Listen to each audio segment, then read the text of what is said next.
once. Now this has become a women's university. Earlier it was a college, so she is representing that women's university. So I welcome her to conduct this process. Thank you very much.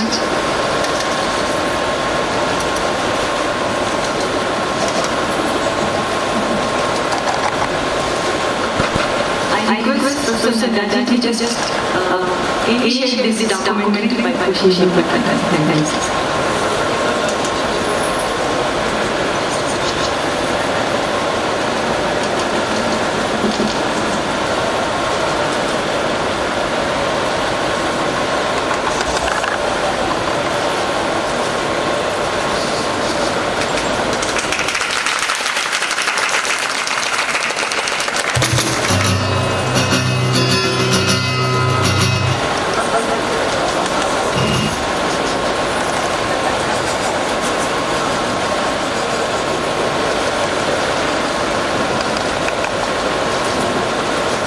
Good morning to you once again. I thank Nandini for giving me this unique opportunity to moderate today's session. And hope you all enjoyed the films that were screened yesterday. And we have some more interesting films on your platter today. So let's enjoy them. We'll begin today with the first film, that is Yakshagan, Glimpse into the Fantasy of Ordinary Humans. The coordinator, Center for Intercultural Studies and Dialogue, Praveen Shashi, is an assistant professor in the Department of Humanities and Management at Manipal Institute of Technology. His PhD is in the field of intercultural communication and multiculturalism. He offers modules on communication across cultures to the undergraduate and master's students at Manipal Academy of Higher Education. He is a recipient of GMONET module Building Bridges, Uniroad and Intercultural Dynamics. He is also the coordinator for Center for Intercultural Studies and Dialogue. The film Yakshagan is a vibrant and unique traditional art form that is performed in the coastal district of Karnataka and Kasaragod district of Kerala. It has a common history of more than 5 centuries.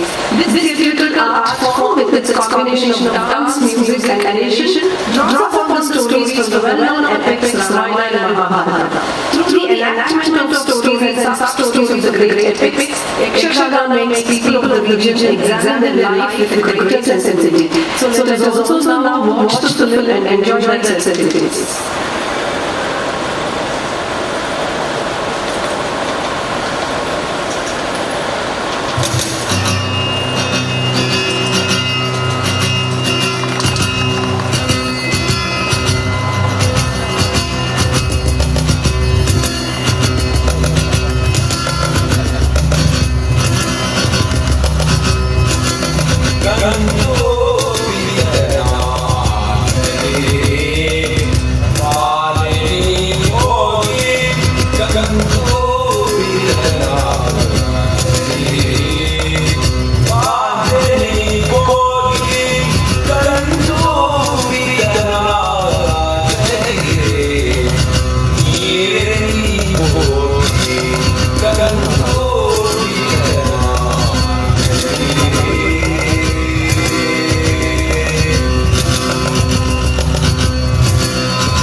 The demon is finally slayed by the pain god, and the world is sure to triumph of the good.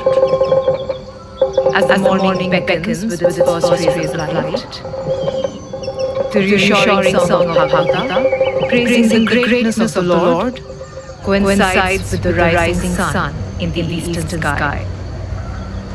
The motley crowd gathered around the makeshift stage picks up its warning knickknacks and carries the remnants of the fantastic world in their sleepy eyes.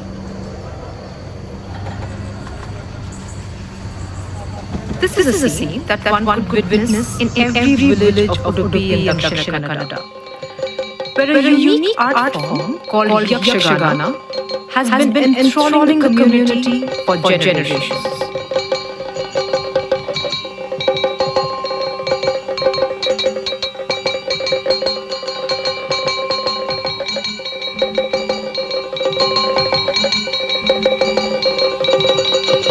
There are two distinct forms of Yakshagana in the region.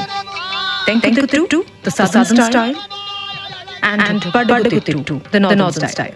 There are differences in dance style, attire, and use of music in these two forms, though the core remains the same.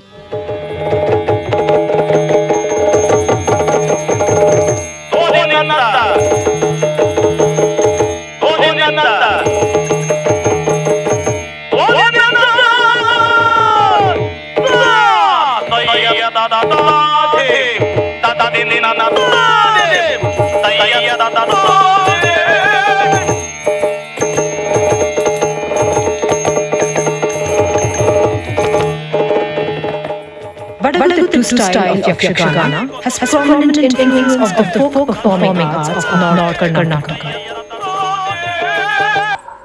The dancing style, movements of characters in Tenkuttu are moderately different from Padagutittu.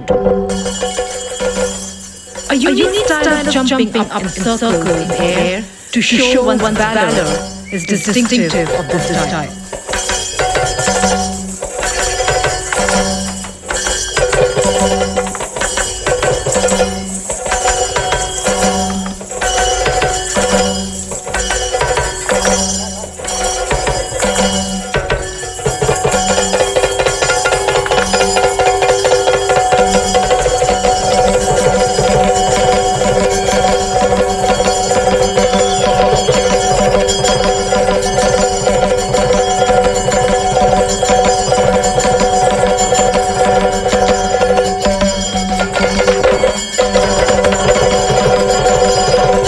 The appeal of Yakshagana is in its presentation of the story through the medium of music, dance, and dialogue.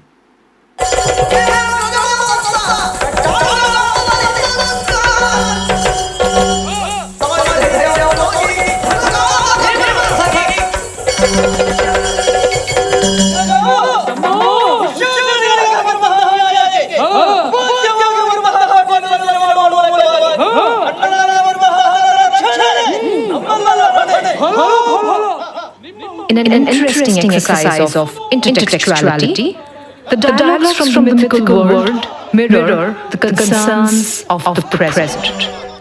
They negotiate between the parallel worlds with an ease that is both astonishing and entertaining.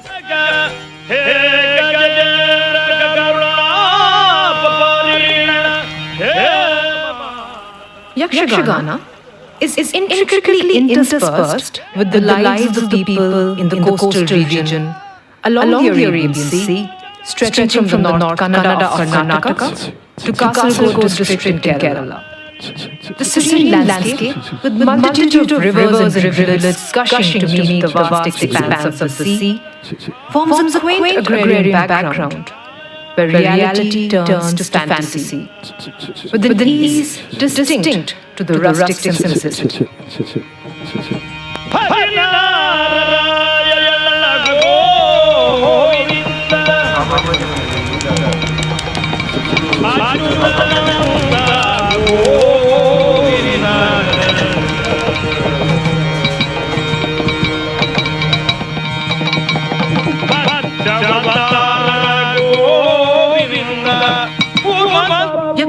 Chowki is a sacred site for artists of Yakshagana. It is a temporary tent pitched behind the main stage for the artists to transform themselves into the characters of the other world through makeup and costume.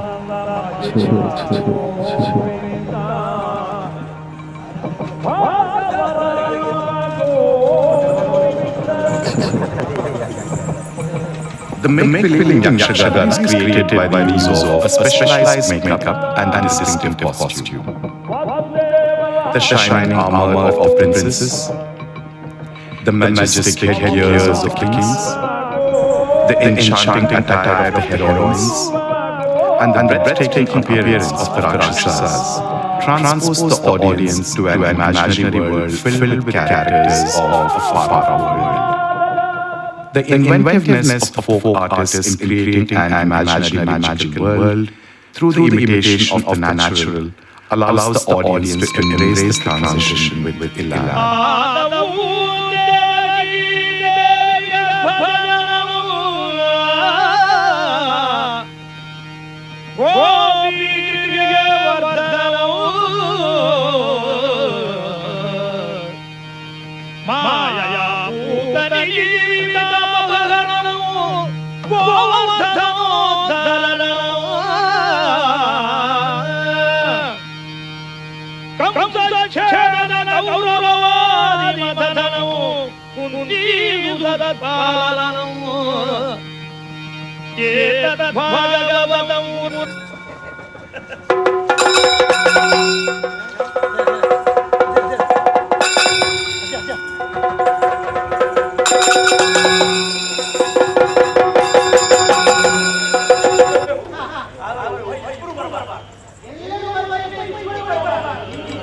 The music, a curious mix of classical and folk, provides the framework to the story and often acts as a controlling narrative structure.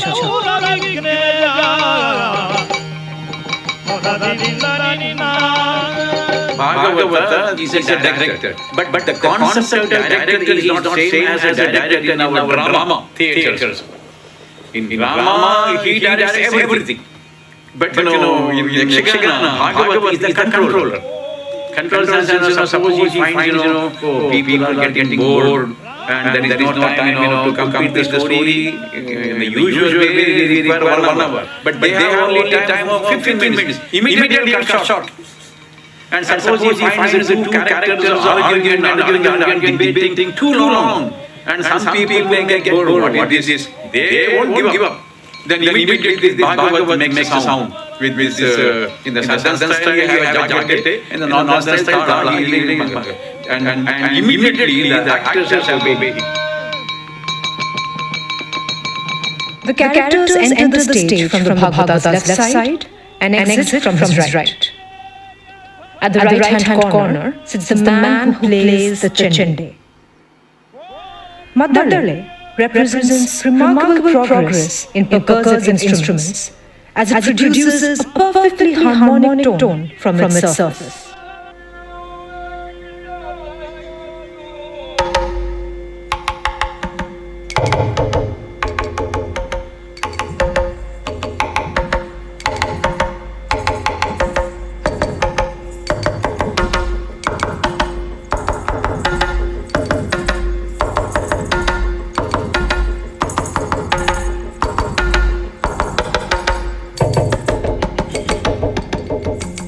The dance element is set to timeless. The structure, virile, graceful, and capable of depicting all moods and emotions.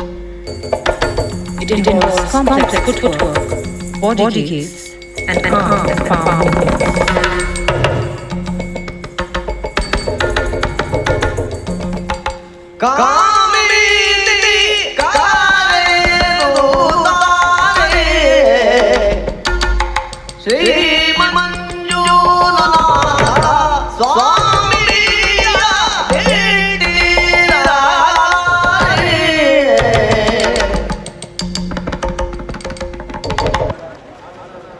Yakshagana finds its space in diverse ways in the lives of the people here.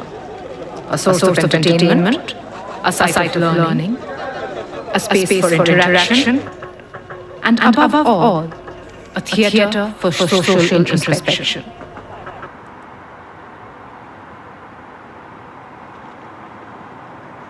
In the face of shifting cultural space, a number of experimentations emerged in terms of performances, engagement, and continuity of the art form. It is at this juncture the efforts of the renowned Kannada writer, late Dr. Shivarama Karanth, gains significance. His experimentation with Yakshagana catapulted the art form to a global stage. Use of violin and saxophone in place of traditional Yakshagana music and centrality that gave to dance brought out the features of ballet to this otherwise traditional folk art. Yakshagana Kendra, a center to impart training in Yakshagana at Udupi, was conceived by Shivarama Karanth to sustain the essence of this rich cultural art form. Until date, the Kendra remains true to the spirit of its inception.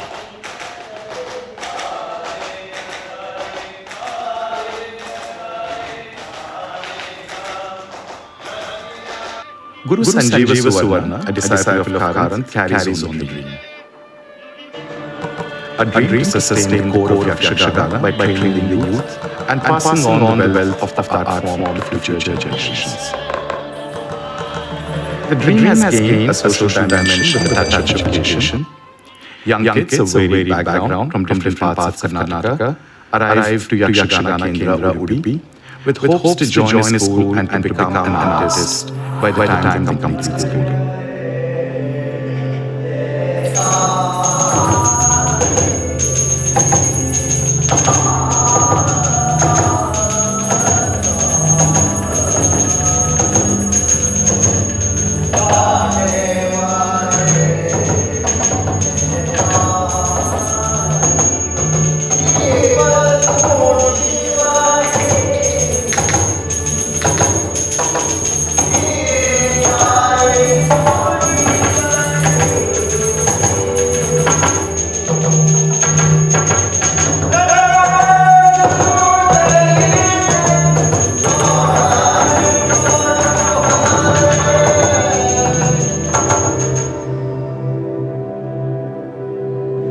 मैंने पहला यक्षगान देखा था 2013 में, जब मैं college में पढ़ता था, फोर्थ ईयर में, थर्ड ईयर में।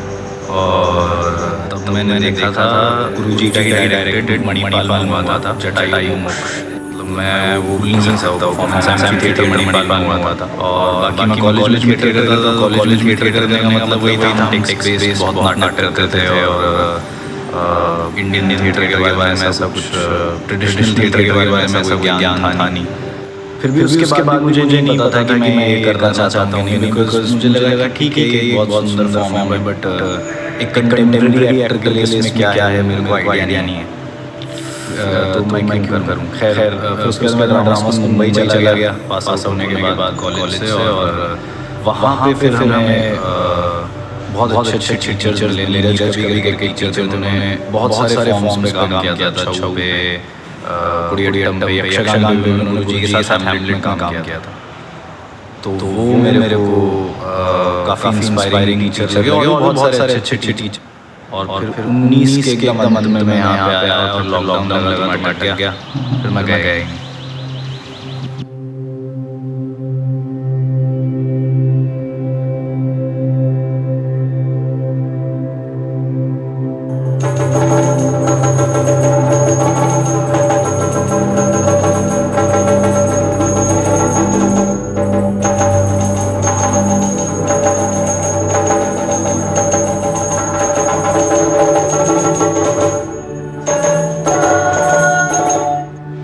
ಸಂಗೀತ ಕೇಳ್ತೀರಿ ಈಗ ಭೀಮಸೇನ್ ಜೋಶಿ ಭಾಳ ಖುಷಿ ಆಗ್ತದೆ.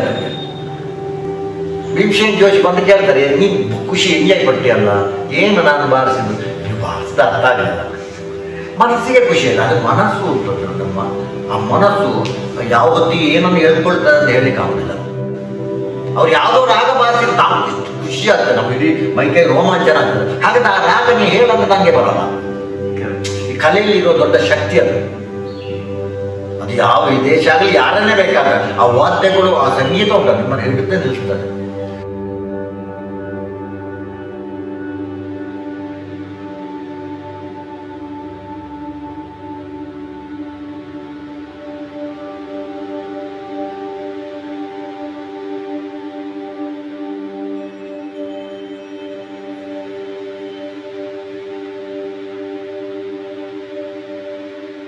Yakshagana today may have moved out of the agrarian setup, but it continues to capture the imagination of people in the region.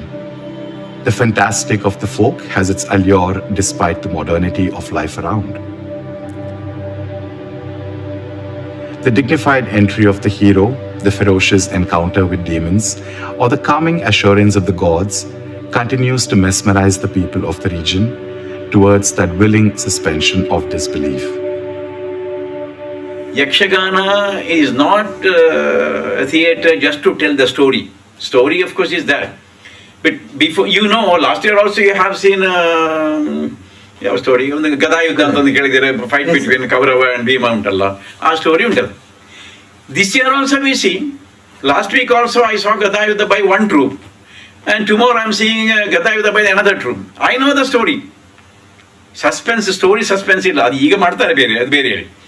But how he depicts, how he acts for this song, let us see how he argues with Bhima. Anything fresh, anything different, anything new? That is the challenge for the artist and also curiosity for the spectator. The art is a kind of addiction, to some extent. ಅದು ಕೇಳಿ ಅದು ಎಲ್ಲ ಹೇಳ್ತಾರೆ, ನೀವು ನಮ್ಮ ಹತ್ರ ಕೇಳ್ತಾರಲ್ಲ, ನೀವು ಯಕ್ಷಗಾನಕ್ಕೆ ಅದು ಎಷ್ಟು ಸರಿ ನೋಡ್ತೀರಿ ಮಾಡಿದ್ರೆ, ಪುನಃ ಅದನ್ನೇ ನೋಡ್ತೀರಲ್ಲ, ಎಂತ ಉಂಟು ಅಂತ ಹೇಳ್ತಾರೆ. ಅದು ನಾನು ಕೇಳ್ಬೋದು ನಿಮ್ಮ ಹತ್ರ, ನೀವು ಆ ವಿಸ್ಕಿಯನ್ನೇ ಪುನಃ ಇವಾಗ ಕುಡಿತೀರಲ್ಲ ಮಾಡಿದ್ರೆ ಎಂತದುಂಟು ಅಂತ ಕೇಳ್ಬೋದಲ್ಲ. ಅದೇ ಅಲ್ಲ, ಥಿಯರಿ ಉಂಟು. Art is also A kind of addiction. If you happen to pass any quiet village at midnight, do not be surprised to hear a sudden burst of rousing song, accompanied by maddening musical beats. It is likely that somewhere on the Yakshagana Chowki, a young prince called Abhimanyu is fighting a losing battle with a horde of warriors. Or an enraged goddess Devi is getting ready to slay the demons. Or the great warrior hero of the region is about to fall due to the treachery of the villains. The stage is set for the climax. The grand action is about to befall. It is time to transcend the worldly concerns and partake in the greater reality that only art can unravel.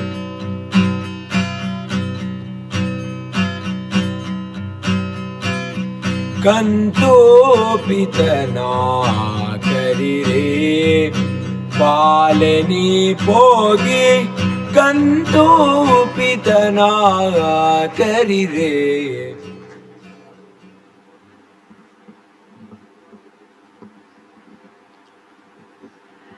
That was indeed a very nice depiction, a visual insight into this art form. And as rightly pointed out by the Guruji in this, art definitely is a type of addiction. Thank you so much for that wonderful film. May I now request Dr. Praveen Shetty to please come on to the dais for a short discussion. Hello, sir.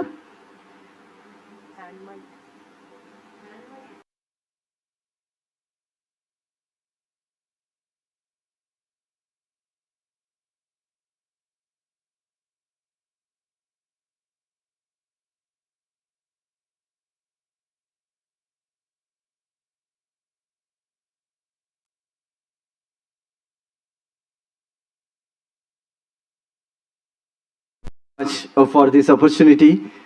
This is an effort from our end at Manipal, where we started as a series of video documentaries on the local traditions, the regional local traditions, which many of the students were not aware of. So we created a series of video documentaries and video lectures on the local traditions. And what you saw is one of the local traditions. Our effort here was to introduce the living cultures which are still being sustained by people. And the question that we wanted to explore was, it made sense long ago when these entertainment channels, social media did not exist. But very interestingly, these traditions survive, and they actually not just survive, but they survive with great vigor in the region. And we wanted to explore how the community is engaged with that and what does the community get out of this. So thank you very much. This is our effort. Yeah. Thank you, sir. That's a very interesting effort that you made, and we could actually visualize how the artists were transforming into characters. That was a very well depicted part of it. Any questions? Yeah.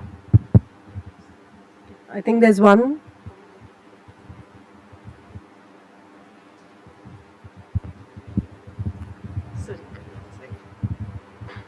Good morning, sir.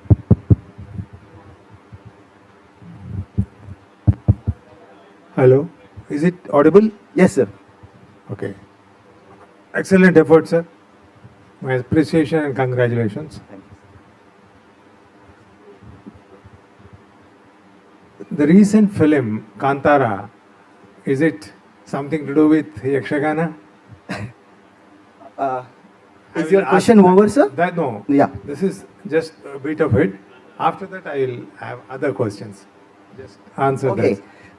No, Kantara is not about Yakshagana. Kantara is about another tradition. It's a worship tradition, and it is called Bhutaradhane. And we have worked on the worship traditions of the region. That worship tradition is a very living worship traditions of the region, where people worship the deities of the region for a specific region. And it is not just about worship, it is about the justice system, it is about the community coexistence together, and it operates slightly in a different level than what Kantara completely depicts. Of course, Kantara is a representation, a good one at it, but it is more than that. But Yakshagana is more about an art form which brings the people together. There are four traditions which bring people together in this region. One is Yakshagana, the other one is Bhutaradhane, that is what Kantara depicted. The third one is Kambala, which is a slush track buffalo race which happens in that region, where communities across caste, religion, creed come together. So our effort was to see what unites people in this way, sir. Okay. Now regarding the form, Yakshagana is said to be more rigid in form and doesn't allow much of experimentation. How do you go about that? Yeah. Yakshagana has a framework, a certain framework, the story, but it has immense flexibility, sir. I mean, this comes very close to Brechtian alien, your epic theater, in a sense, very close to that, because Yakshagana allows for the negotiation within the framework of an epic or a local story, and the debates, it has three forms: dance, music, and dialogue. It is in the dialogue form where the flexibility comes. When it comes to music and dance, there is rigidity. Okay. Now, most of these, particularly Yakshagana, is termed as supposed to be the most oldest form of traditional art, performing art. And I am from this state of Telangana, and I come from a village. Okay. And we have Vidhi Bhagavata, Yeah. which is nothing but a kind of form of Yakshagana. They have taken inspiration from before the advent of cinema and other things, Vidhi Bhagavata. And even the classical forms like Kuchipudi also is influenced by Yakshagana.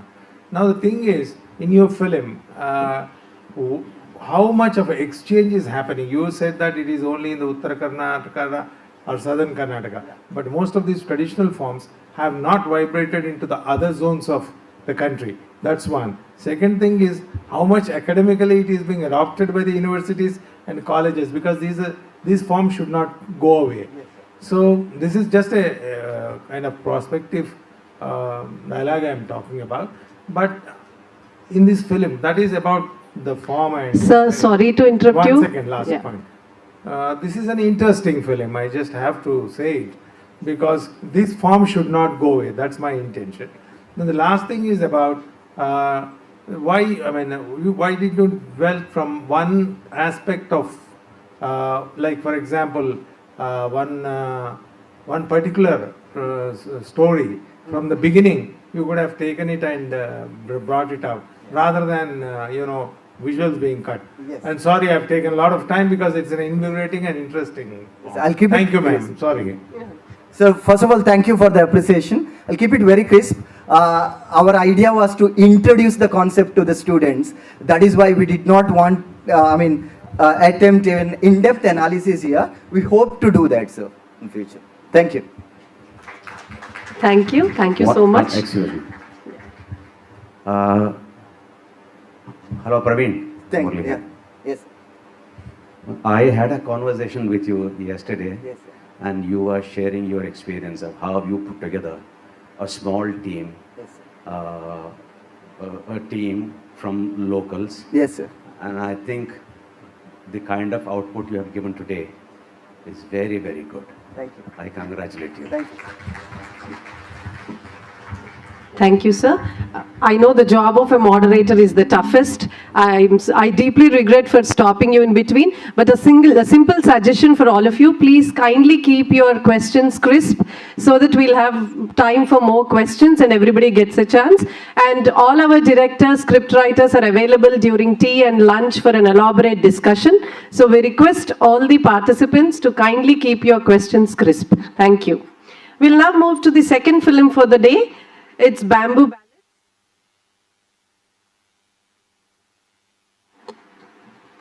The script writer of this film is Sajid Nadutodi.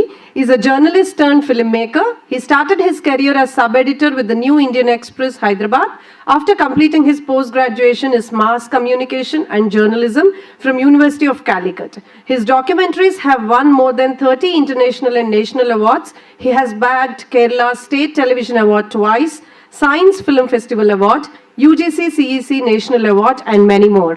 He is presently working as producer at EMRC University of Calicut. The movie Bamboo Ballads is a documentary that tells the story of a school student using music to conserve her favorite plant, bamboo. It takes the viewers through a journey that covers the philosophy, myth, heritage, and environmental importance of bamboo. More about the film we will understand after seeing the documentary. May I request you to please screen it?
ഞങ്ങൾക്കൊന്നൊരു കഥ പറഞ്ഞുതരാം. ഒരു Chinese നാടോടി കഥ. ഒരു കുട്ടി ഉണ്ടായിരുന്നു, നിങ്ങളൊക്കെ എത്ര പ്രായമുള്ള കുട്ടി തന്നെ. അപ്പോൾ അവൻ്റെ അച്ഛനില്ല, അച്ഛൻ മരിച്ചുപോയി. അമ്മയുണ്ട്. അമ്മയ്ക്ക് പെട്ടെന്ന് ഒരു ദിവസം നല്ലൊരു അസുഖം വന്നു, ഭയങ്കര ഭീകരമായിട്ടുള്ളൊരു അസുഖം. അപ്പോൾ ഇത് വൈദ്യരെ കാണിച്ചു. വൈദ്യനെ കാണിച്ചപ്പോൾ വൈദ്യൻ പറഞ്ഞു, ഈ അസുഖം മാറണമെങ്കിൽ, ഒരു മാറാരോഗം ഭയങ്കര ഭീകരമായിട്ടുള്ളൊരു രോഗമാണ്, അപ്പോൾ അത് മാറണമെങ്കിൽ മുളയുടെ കൂമ്പുകൾ കൊണ്ട് ഉണ്ടാക്കിയിട്ടുള്ള ഒരു സൂപ്പ് കുടിച്ചാലേ മാറുള്ളൂ എന്ന് പറഞ്ഞു. അപ്പൊ ഈ കുട്ടി എന്ത് ചെയ്തു? കുട്ടി ഒറ്റയ്ക്കല്ലേ, പാവം ആ കൂട്ടുകാരൻ ഒരുപാട് സ്ഥലത്ത് തെരഞ്ഞു, കാടൊക്കെ അലഞ്ഞു, പക്ഷെ കിട്ടിയില്ല. അവസാനം ഇത് കിട്ടാണ്ടി വന്നു, അമ്മയെ നഷ്ടപ്പെടും എന്നുള്ളതിലാണല്ലോ. ആ കുട്ടി അവിടെ നിന്ന് കരഞ്ഞിട്ട് അവന്റെ കണ്ണുനീർത്തുള്ളി ഭൂമിയിൽ വീണിട്ട് അവിടുന്ന് പുതിയ മുളകളുണ്ടായി. ആ മുളകളിൽ നിന്നുണ്ടായിട്ടുള്ള മുളങ്കൂമ്പുകൾ പറിച്ചിട്ട്, അതായത് വെട്ടിയെടുത്തിട്ട് ആ കുട്ടി സൂപ്പ് ഉണ്ടാക്കി, എന്നിട്ട് അമ്മയ്ക്ക് കൊടുത്തു. അസുഖം ഭേദാവുകയും ചെയ്തു. ഇതാണ് കഥ. എങ്ങനെയുണ്ട്? പൊളിച്ചല്ലേ?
മുളന്തൈകള് നട്ടുപിടിപ്പിക്കാനാണ് ഞാൻ ശ്രമിച്ചുകൊണ്ടിരിക്കുന്നത്. അതിലൂടെ ഞാൻ ഉദ്ദേശിക്കുന്നത് മുളയുടെ പ്രചരണമാണ്. അപ്പോൾ അതിന്റെ ഒരു തുടക്കമായിട്ട് ഞാൻ ആദ്യം ചെയ്തത് എന്താ വെച്ചാല്, 2017 എന്റെ പിറന്നാൾ മുതൽ 2018 എന്റെ പിറന്നാൾ വരെ, ജൂലൈ 27 തീയതിയാണ് എന്റെ പിറന്നാള്. അപ്പോൾ 2017 മുതൽ 2018 വരെ ഒരു വർഷത്തിനിടയിൽ 1001 മുളന്തൈകള് വിവിധ ഇടങ്ങളിലായിട്ട് ഞാൻ നട്ടുപിടിപ്പിച്ചിട്ടുണ്ടായിരുന്നു. അതിന്റെ ഒരു തുടർച്ച എന്ന നിലയിലാണ് പുതിയൊരു പ്രോജക്റ്റ് ചെയ്തത്. അത് മുളപ്പച്ച എന്ന ഒരു പ്രൊജക്ട്. വീട്ടിലൊരു മുള, അതാണ് അതിന്റെ ഒരു കൺസെപ്റ്റ് എന്ന് പറയുന്നത്. ഒരു വീട്ടിലൊരു മുളയെങ്കിലും അറ്റ്ലീസ്റ്റ് ഉണ്ടാവണം എന്നുള്ളതാണ് അതിലൂടെ ആഗ്രഹിക്കുന്നത്.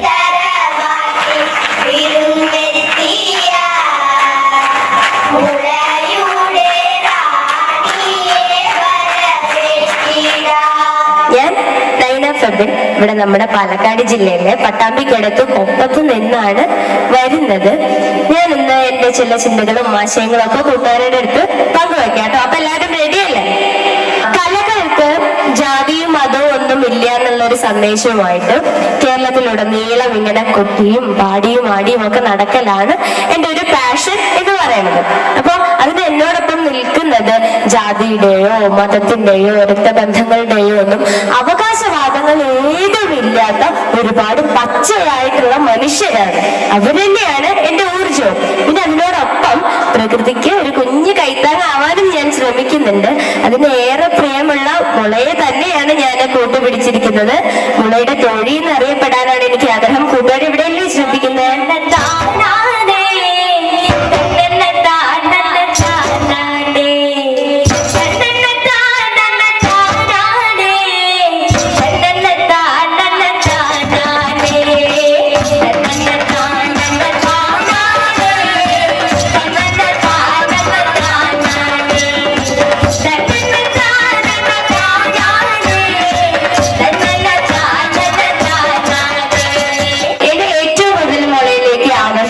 എന്താ വെച്ചാല്, നമ്മളിപ്പോ കൂട്ടുകാരി പറഞ്ഞു ഒറ്റയ്ക്കല്ല വളരുന്നത്, ഒരു കൂട്ടമായിട്ടാണ് വളരുന്നത് പറഞ്ഞു അല്ലെ. അതിൽ നിന്ന് നമ്മളൊരു പാഠം പഠിക്കണം. വെക്കണം. നമ്മൾ ഒരിക്കലും ഒറ്റയ്ക്ക് വളരുന്നില്ല, ഇതൊരു കൂട്ടായിട്ടാണ് വളരുന്നത്. അപ്പൊ അത് കണ്ട് നമ്മൾ പഠിക്കേണ്ടത് ഞാൻ എന്നുള്ള ചിന്തയിൽ നിന്ന് നമ്മൾ എന്ന ചിന്തയിലേക്ക് നമ്മൾ മാറണം. അപ്പൊ അത്തരം ഒരു ചിന്താഗതിയിലേക്ക് മാറിയിട്ടുണ്ടെങ്കിൽ അതിനർത്ഥം എന്താണെന്നറിയോ? നമ്മൾ നല്ല മനുഷ്യനായി എന്നാണ് അതിനർത്ഥം. അങ്ങനെ നല്ല മനുഷ്യനായിട്ടുണ്ടെങ്കിൽ ഒരിക്കലും നമുക്ക് മറ്റുള്ളവരുടെ ദാരിദ്ര്യമോ ദുഃഖമോ വിശപ്പോ ദാഹമോ ഒന്നും നമുക്ക് കണ്ടില്ലെന്ന് നടിക്കാനാവില്ല. വിശക്കുന്നവനെയൊന്നും തല്ലിക്കൊല്ലാനാവില്ല. ജാതിയുടെയും മതത്തിന്റെയും പേരിൽ നമ്മൾക്ക് കലഹിക്കാനാവില്ല. അപ്പൊ ഞാൻ പറഞ്ഞു വന്നത്, നമ്മൾ നല്ല മനുഷ്യനായി സമൂഹത്തിൽ നല്ല സഹജീവി സ്നേഹമുള്ള നല്ല മനുഷ്യന്മാരായി നമ്മുടെ സമൂഹത്തിൽ നമ്മൾ ഇടപെടണം എന്നുള്ളതാണ്. നമ്മുടെ വിദ്യാലയത്തിൽ ഒരു മുള ഉദ്യാനം നമ്മൾ സ്റ്റാർട്ട് ചെയ്യാൻ പോവാണ്. അതിൽ കുറച്ച് മുളകൾ നമ്മളിവിടെ കൊണ്ടുവച്ചിട്ടുണ്ട്. അപ്പൊ അതൊക്കെ നന്നായിട്ട് കൂട്ടുകാർ നോക്കുകയാണെങ്കിൽ മറ്റൊരു ദിവസം വീണ്ടും വന്ന് നമുക്ക് അടുത്തൊരു ബാബു ഉദ്യാനം നമ്മൾ ഇവിടെ എവിടെയെങ്കിലൊക്കെ നമുക്ക് ഉണ്ടാക്കുകയും ചെയ്യാം. അപ്പൊ നമുക്കൊരു ചെറിയ നമ്മുടെ ഭൂമിയെ വാഴ്ത്തിക്കൊണ്ട്, പൂക്കളെ വാഴ്ത്തിക്കൊണ്ട്, മുളകളെ വാഴ്ത്തിക്കൊണ്ടൊക്കെ നമുക്ക് ഒരു പാട്ട് പാടിയിട്ട് നമുക്ക് ഇന്നത്തെ പരിപാടി നമുക്ക് വൈൻഡപ്പ് ചെയ്യാം. ഓക്കെ?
ജീവജാലങ്ങളാകിയും ജന്മബന്ധുവായിടണേ.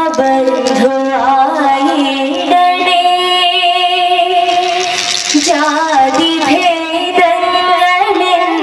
ശാപമോ ദൂരെ മറയണമേ. ലോകമുണ്ടെന്ന പാഠമെന്നുമൻ മനസ്സിലെഴുതേണമേ. ഓരോ വിദ്യാലയങ്ങളിലും ഓരോ ബാംബു കോർണറുകൾ നമ്മൾ നിർമ്മിക്കുന്നുണ്ട്. അപ്പൊ അതിലൂടെ എന്താ വെച്ചാ പൊതുയിടങ്ങളൊക്കെ ഇല്ലാതായിക്കൊണ്ടിരിക്കുകയാണ്. അപ്പോ ഒരു ബാംബു കോർണർ ഓരോ വിദ്യാലയത്തിലും ഉണ്ടായിട്ടുണ്ടെങ്കിൽ അവിടുത്തെ കുഞ്ഞുങ്ങൾക്ക് അല്ലെങ്കിൽ അവിടുത്തെ കൂട്ടുകാർക്ക് അവരുടെ ആശയങ്ങൾ പങ്കുവെക്കുന്നതിന് വേണ്ടിയിട്ടും തല്ലുകൂടാനും ഒരുമിച്ചിരിക്കാനും പുസ്തകങ്ങൾ വായിക്കാനും ചർച്ചകൾ ചെയ്യാനും ഒക്കെ ഉള്ള ഒരു ഇടമായിട്ട് ഞാൻ കണക്കാക്കിക്കൊണ്ട് അതിലൂടെ തന്നെ എൻ്റെ മോളെ അവിടെയും ഓരോ വിദ്യാലയങ്ങളിലും എത്തിച്ചുകൊണ്ട് അങ്ങനെ ഓരോ പരിപാടികളും ചെയ്യുന്നുണ്ട്.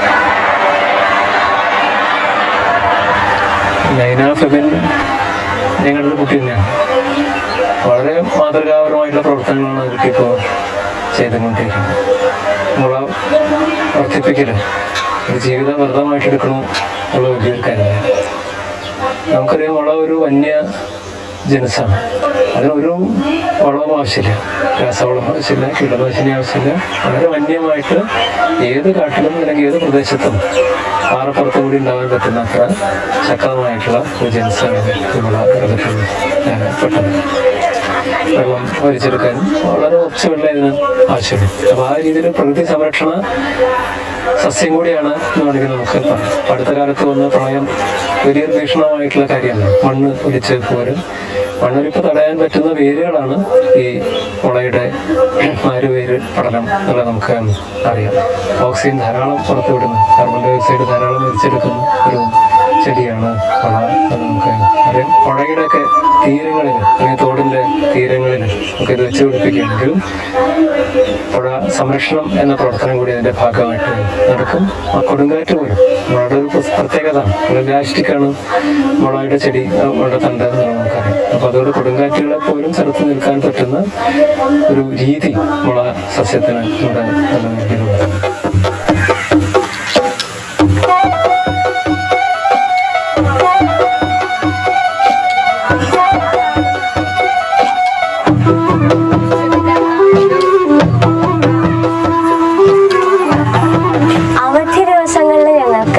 ബാംബു വാക്ക് എന്ന് പറഞ്ഞിട്ടുള്ളൊരു പരിപാടി ഉണ്ട്. ഞങ്ങൾ കൂട്ടുകാരൊക്കെ കൂടിയിട്ട് നാട്ടിൻപുറങ്ങളിലൂടെ ഇങ്ങനെ നടക്കാറാണ് പതിവ്. എന്താ വെച്ചാൽ പുതിയ മുളകളെ പറ്റിയിട്ട് അറിയാൻ വേണ്ടിയിട്ട്, പുതിയ മുളകളല്ല, നമ്മുടെ പലതരത്തിലുള്ള മുളകളെ പരിചയപ്പെടുത്താനും ഒക്കെ ആയിട്ടാണ് ഞങ്ങളിതിന് നടക്കുന്നത്. അതായത് മുളയെ തൊട്ടറിയാനും കണ്ടറിയാനും ഒക്കെയാണ് ഈ ഒരു നടത്തെന്ന് പറയുന്നത്. അപ്പോൾ അങ്ങനെ നമ്മൾ മുളകളുമായിട്ടുള്ള ഒരുപാട് തൊഴിലുകൾ, ഈ കൊട്ടാവട്ടി അതൊക്കെ നെയ്യുന്ന സാധനങ്ങളും അങ്ങനെയൊക്കെ ആ നടത്തങ്ങളിലൂടെ ഞങ്ങൾ കാണാറുണ്ട്. അത് തന്നെയാണ് അതിൻ്റെ ഒരു സന്തോഷം എന്ന് പറയുന്നത്. മുള വളരെ സുലഭമായി കണ്ടുകൊണ്ടിരുന്ന ഒരു കാര്യമായിരുന്നു. അത് കൊട്ടയായിട്ടും മുറമായിട്ടും അങ്ങനെ എല്ലാ തരത്തിലും നമ്മളെ വീടുകളിൽ ഉണ്ടായിരുന്നു. പക്ഷെ ഇത് പിന്നീടൊക്കെ അപ്രത്യക്ഷമായി പോയി. ഇത് അപ്രത്യക്ഷമായി പോയതിൻ്റെ കൂടെ നമ്മൾ കാണേണ്ട ഒരു കാര്യം എന്താ വെച്ചാൽ, ഇതുമായിട്ട് ഉപജീവന മാർഗങ്ങൾ ചെയ്തിരുന്ന കുറേ കാര്യങ്ങളുണ്ടായിരുന്നു. അത് കൂട്ടം കൂടി ഇരിക്കുക, ആ ഒപ്പം തന്നെ ഇരുന്നിട്ട് കൊട്ട മുറമൊക്കെ നെയ്യുക, പാട്ട് പാടുന്ന അതേ സമയത്ത് തന്നെ മുള കൊണ്ടുള്ള സ്ഥലത്ത് ഇരുന്നിട്ട് ഭക്ഷണങ്ങളൊക്കെ ഉണ്ടാക്കുക. ഇങ്ങനെ ഒരു ദളിത് സമൂഹമായിരുന്നു ഇതെല്ലാം ചെയ്തു വന്നിരുന്നത്. അപ്പൊ ഈ ദളിത് സമൂഹത്തെ നമ്മൾ എത്രത്തോളം മാറ്റി നിർത്തപ്പെടാൻ ശ്രമിച്ചുവോ അതേപോലെ തന്നെ ഇതും മുളയും മാറ്റി നിർത്തപ്പെട്ടു എന്നുള്ളതാണ് നമ്മളെ പരിഷ്കൃത സമൂഹം ചെയ്ത ഏറ്റവും വലിയ മണ്ടത്തരം.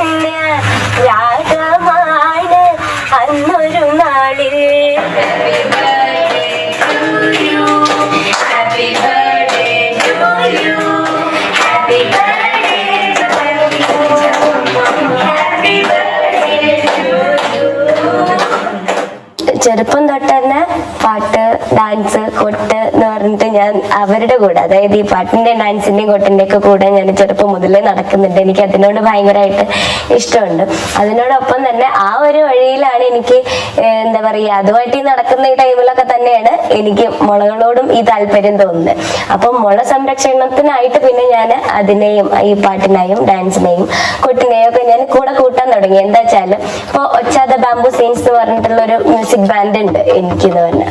അപ്പോൾ അത് എന്തുകൊണ്ടാണ് ഞാൻ മുള സംരക്ഷണത്തിനായിട്ട് ബാംബു മ്യൂസിക്കും അതുപോലെ തന്നെ നാടൻ പാട്ടുകളും ഉപയോഗിക്കാൻ കാരണം വെച്ചാൽ, നമ്മൾ വെറുതെ നിന്ന് അവിടെ ചെന്നിട്ട് ഞാൻ ഇതാണ് പറയാണ് നമ്മളിങ്ങനെ മനസ്സിലാക്കണം എന്നൊന്നും പറഞ്ഞ ആളുകൾ അത് ഏറ്റെടുക്കില്ല, ഉൾക്കൊള്ളില്ല. പക്ഷെ മറിച്ച് നമ്മളൊരു പാട്ട് പാടുകയാണെങ്കിൽ അല്ലെങ്കിൽ രണ്ട് സാധനങ്ങൾ നമ്മൾ മുള വെച്ചിട്ടുള്ള ഇൻസ്ട്രുമെന്റ്സിൽ ചെയ്യുകയാണെങ്കിൽ ആളുകൾ ഇത് കേൾക്കും. അപ്പൊ അതിലൂടെ എനിക്ക് നൈസായിട്ട് എന്താണ് ഞാൻ പറയാൻ ഉദ്ദേശിക്കുന്നതെന്ന് ആളുകളിലേക്ക് എത്തിക്കാൻ എനിക്ക് സാധിക്കും.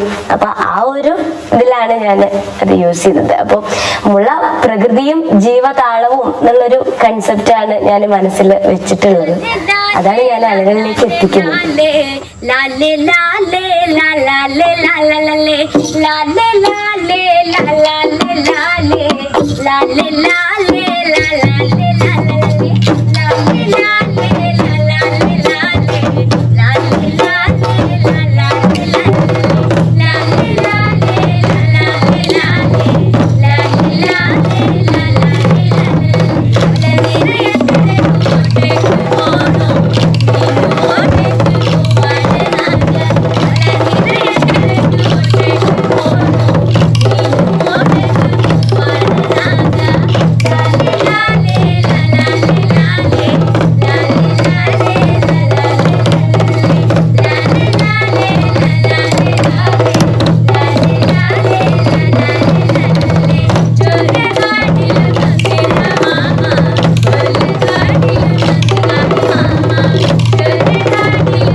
നാടൻപാട്ടുകൾ എന്ന് പറയുന്നത്. അപ്പോൾ ഫോക്ക് കൾച്ചർ ഇല്ലാതായിക്കൊണ്ടിരിക്കുകയാണ്. അപ്പോൾ ഈ മുളയുടെ കൂടെ തന്നെ ഈ നാടൻപാട്ടുകൾ കൂടി ഞാൻ ഇതിനോട് ആഡ് ചെയ്യുമ്പോൾ അതും നമുക്ക് ആളുകളിലേക്ക് എത്തിക്കാൻ സാധിക്കുകയും പോയിക്കൊണ്ടിരിക്കുന്ന ഈ നാടൻപാട്ടുകൾ നമുക്ക് ആളുകളിലേക്ക് അതിന് ഇമ്പോർട്ടൻസ് ഉണ്ടായിരുന്നു എന്നുള്ളത് നമുക്ക് എത്തിക്കാൻ സാധിക്കും. അപ്പോൾ രണ്ടും കൂടി ക്ലബ് ചെയ്തിട്ട് ഞാൻ ആളുകളിലേക്ക് എത്തിക്കാൻ ശ്രമിക്കുകയാണ് ഞാൻ ഈ ഡബ്ല്യൂയിലൂടെയും നാടൻപാട്ടുകളിലൂടെയും.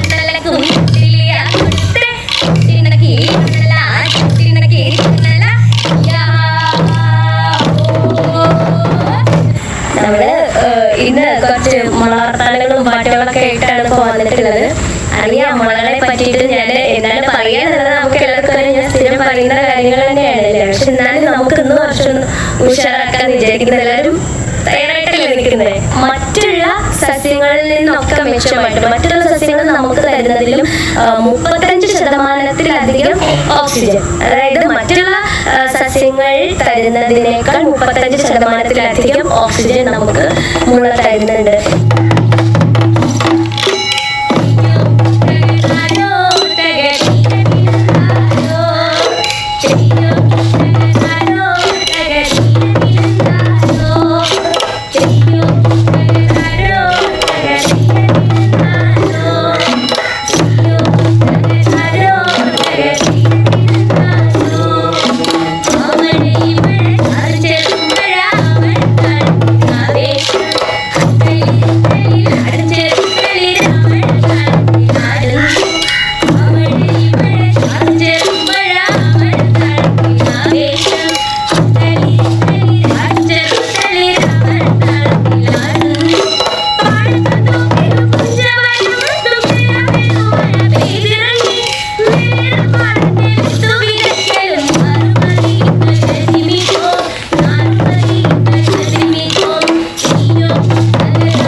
അടിസ്ഥാനമാക്കിയിട്ടായിരുന്നു അല്ലെങ്കിൽ അതിനെ ഡിപ്പെൻഡ് ചെയ്തിട്ടായിരുന്നു അവരുടെ പണ്ട് കാലത്ത് ആളുകളുടെ ജീവിതം എന്ന് പറയുന്നത്. അത് ഭക്ഷണമായിക്കോട്ടെ, അതുപോലെ തന്നെ പാർപ്പിടമായിക്കോട്ടെ, എന്ത് തന്നെയായാലും ജോലിയായാലും കുഞ്ഞുങ്ങൾക്ക് കഴിക്കാനുള്ള കളിപ്പാട്ടങ്ങളായിട്ട് വരെ നമ്മുടെ മുളകൾ മാറിയിരുന്നു. ഇപ്പൊ നമ്മുടെ ആളുകൾ മൊത്തം മുളയിൽ നിന്ന് വിട്ടു പ്രകൃതിയിൽ നിന്നാകുന്നു. അതിന്റെയൊക്കെ സൈഡ് എഫക്റ്റ് ഒക്കെ നമ്മൾ കാണുന്നുണ്ട്. ഇപ്പൊ പ്രളയമായിട്ടും മറ്റേ സുനാമിയായിട്ടും ഇങ്ങനെ ഓരോ കൊടുങ്കാറ്റുകളായിട്ടും ഒക്കെ നമ്മൾ അതിനെ ഇപ്പൊ അറിയുന്നുണ്ട്. പക്ഷെ പണ്ട് കാലത്ത് മുഴുവൻ നമ്മുടെ മുളകളുമായിട്ട് റിലേറ്റഡ് ആയിരുന്നു നമ്മുടെ ജീവിതം എന്ന് പറയുന്നത്.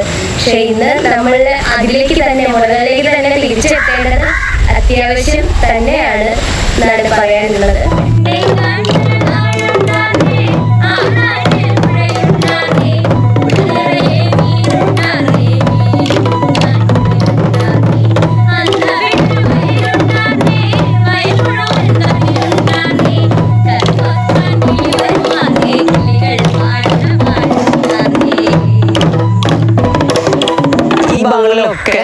ചെറുപ്പങ്ങളിലൊക്കെ ഞങ്ങളൊക്കെ ചെറുപ്പങ്ങളിൽ വ്യാപകമായിട്ട് മുളങ്കൂട്ടങ്ങൾ പടർന്നു പന്തലിച്ച് നിൽക്കുന്നുണ്ട്.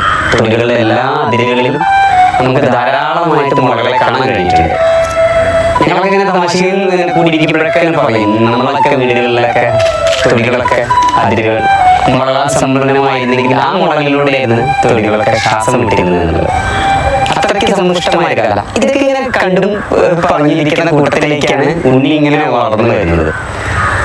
ഒപ്പം തന്നെ ഞങ്ങൾ മുളയുടെ സാധ്യതകളെ ചിന്തിച്ചിട്ട് ഞങ്ങളൊരു സംഗീത ബാൻഡ് ഉണ്ടാക്കി. എത്രത്തോളം മുളയെ സംഗീതാത്മകമായി ചിന്തിക്കാം എന്നുള്ളതിനെ അടിസ്ഥാനപ്പെടുത്തിയിട്ടാണ് ഞങ്ങൾ അങ്ങനെ ഒരു മ്യൂസിക് ട്രൂപ്പ് ഉണ്ടാക്കിയത് വർഷങ്ങളുണ്ട്. അപ്പൊ ആ സമയത്തൊക്കെ ഉണ്ണി ചെറിയ കുട്ടിയാണ്. അപ്പൊ അവള് ഇതെന്താണ് ഏതാണെന്നുള്ളത് ഒരു തരത്തിലും സ്വയം തരാതെ ചോദ്യങ്ങൾ ചോദിക്കാൻ തുടങ്ങി. ഇത് ഏത് മുളയിൽ എടുക്കുക, അത് ഏത് സമയത്ത് വെട്ടാം, എങ്ങനെ വെട്ടാം എന്നൊക്കെ. അപ്പൊ പിന്നെ ഞങ്ങൾ മുള വെട്ടാൻ പോകുമ്പോ മുള കാണിക്കാൻ പോകുമ്പോഴൊക്കെ ഇവിടെ കൂട്ടാൻ തുടങ്ങി. പിന്നീട് ഞങ്ങളൊക്കെ കൂടുതൽ താല്പര്യം ഇവൾക്ക് മുള കാണേണ്ടി വരാൻ തുടങ്ങുന്നതുകൊണ്ട് ഇവളായി പിന്നെ മുളയെ പറ്റിയുള്ള അന്വേഷണങ്ങൾ. അങ്ങനെ അവളുടെ താല്പര്യത്തിന് വേണ്ടി പിന്നീട് ഞങ്ങൾ ജീവിക്കുക എന്നുള്ള അവസ്ഥയിലേക്കാണ് ഇപ്പോൾ വരുന്നത്. ഇപ്പൊ അവൾക്ക് എല്ലാം കിട്ടുന്നു. ഞങ്ങളുടെ ബാൻഡിന്റെ എല്ലാ തരത്തിലുള്ള പരിപാടികളും അവൾ അതിൽ കിട്ടുന്ന എല്ലാ വരുമാനങ്ങളും അവൾ അവളുടെ മുളയ്ക്ക് വേണ്ടി മാത്രം മാറ്റി വയ്ക്കുകയാണ്. അങ്ങനെ ആശയം കൂടി അവളാണ് ഞങ്ങളിലേക്ക് തരുന്നത്. കാട്ടിൽ മുള കൂട്ടമായി നിൽക്കുന്ന സമയത്ത് വ്യത്യസ്തമായിട്ടുള്ള മുളകൾ കൂടി ഉരസുമ്പോൾ ഉണ്ടാകുന്ന ഭംഗിയുള്ള ശബ്ദങ്ങളുണ്ടായിരുന്നു. ചില മുളയ്ക്ക് വണ്ടുകൾ വന്ന് ചില സ്ഥലത്തൊക്കെ ഹോളുകളുണ്ട്. ഈ ഹോളുകൾ ഇടുന്ന അവിടെ വ്യത്യസ്തമായിട്ട് കാറ്റ് വരുന്ന ശബ്ദത്തിന് മാറ്റം വരുന്നുണ്ട്. ഈ മുളയുടെ ഹോളിൽ കൂടെ വെള്ളം ഇറങ്ങി കഴിഞ്ഞിട്ടുണ്ടെങ്കിൽ താളത്തിന് മാറ്റം വരും. അപ്പോൾ അത് വേറൊരു ശബ്ദം ഉണ്ടാകുന്നു. ഞങ്ങൾ മുള മുളയ്ക്കുമ്പോൾ കാനുള്ള കത്തി കൊണ്ട് കട്ട് ചെയ്യുമ്പോൾ മുളയ്ക്ക് വേറെ ശബ്ദം ഉണ്ടാകും. ചെറിയ കത്തി കൊണ്ട് അത് ഉപയോഗിക്കുമ്പോൾ ചെറിയ ശബ്ദങ്ങളുണ്ടാവും. മുറിക്കുന്ന സമയത്തുണ്ടായിട്ടുള്ള ശബ്ദങ്ങൾ ഇതിന് ബേസായിട്ട് ഞങ്ങൾ കണ്ടിട്ടുണ്ട്. അപ്പോൾ അതുപോലെ തന്നെ ഇത് രണ്ടും കൂട്ടി സമന്വയിച്ചിട്ട് ഞാൻ തന്നെ കുറേ വാദ്യങ്ങൾ ഉണ്ടാക്കിയിട്ടുണ്ട് മുള കൊണ്ട്. അതിൻ്റെ ശബ്ദങ്ങൾ ക്രമീകരിച്ച് ഉപയോഗിച്ച് കൊണ്ടുവന്നിട്ടാണ് ഇപ്പോൾ ഞങ്ങളിവിടെ ഒരു ബാമ്പു ഓർക്കസ്ട്ര തന്നെ ഉണ്ടാക്കിയിട്ടുണ്ട്. ഇപ്പോൾ ഒരു ചെറിയൊരു മുള കുറ്റിയിൽ കുറച്ച് ആണികൾ സിക്സാഗായിട്ട് അടിച്ചിട്ട് അതിൽ കുറച്ച് നവധാന്യങ്ങളൊക്കെ ഇട്ട് കഴിഞ്ഞിട്ടുണ്ടെങ്കിൽ തിരിച്ച് മറച്ചു പിടിക്കുകയാണെങ്കിൽ ശരിക്കും നല്ല മഴ പെയ്യുന്ന ശബ്ദമുണ്ടാവും. ഇതിന് ഞങ്ങൾ തന്നെ പേരിട്ടു മഴമൂളി. ഇങ്ങനെയാണോ ഉപയോഗിക്കുന്നത് അതിൻ്റെ ശബ്ദവും ഉപയോഗിക്കുന്ന രീതിയൊക്കെ കണ്ടിട്ട് അതിന് ഞങ്ങൾ തന്നെ പേരുകളൊക്കെയാണ് ഇത് ഞങ്ങൾ ഇതിലിപ്പോൾ കൊണ്ടുവന്നിട്ടുള്ളത്.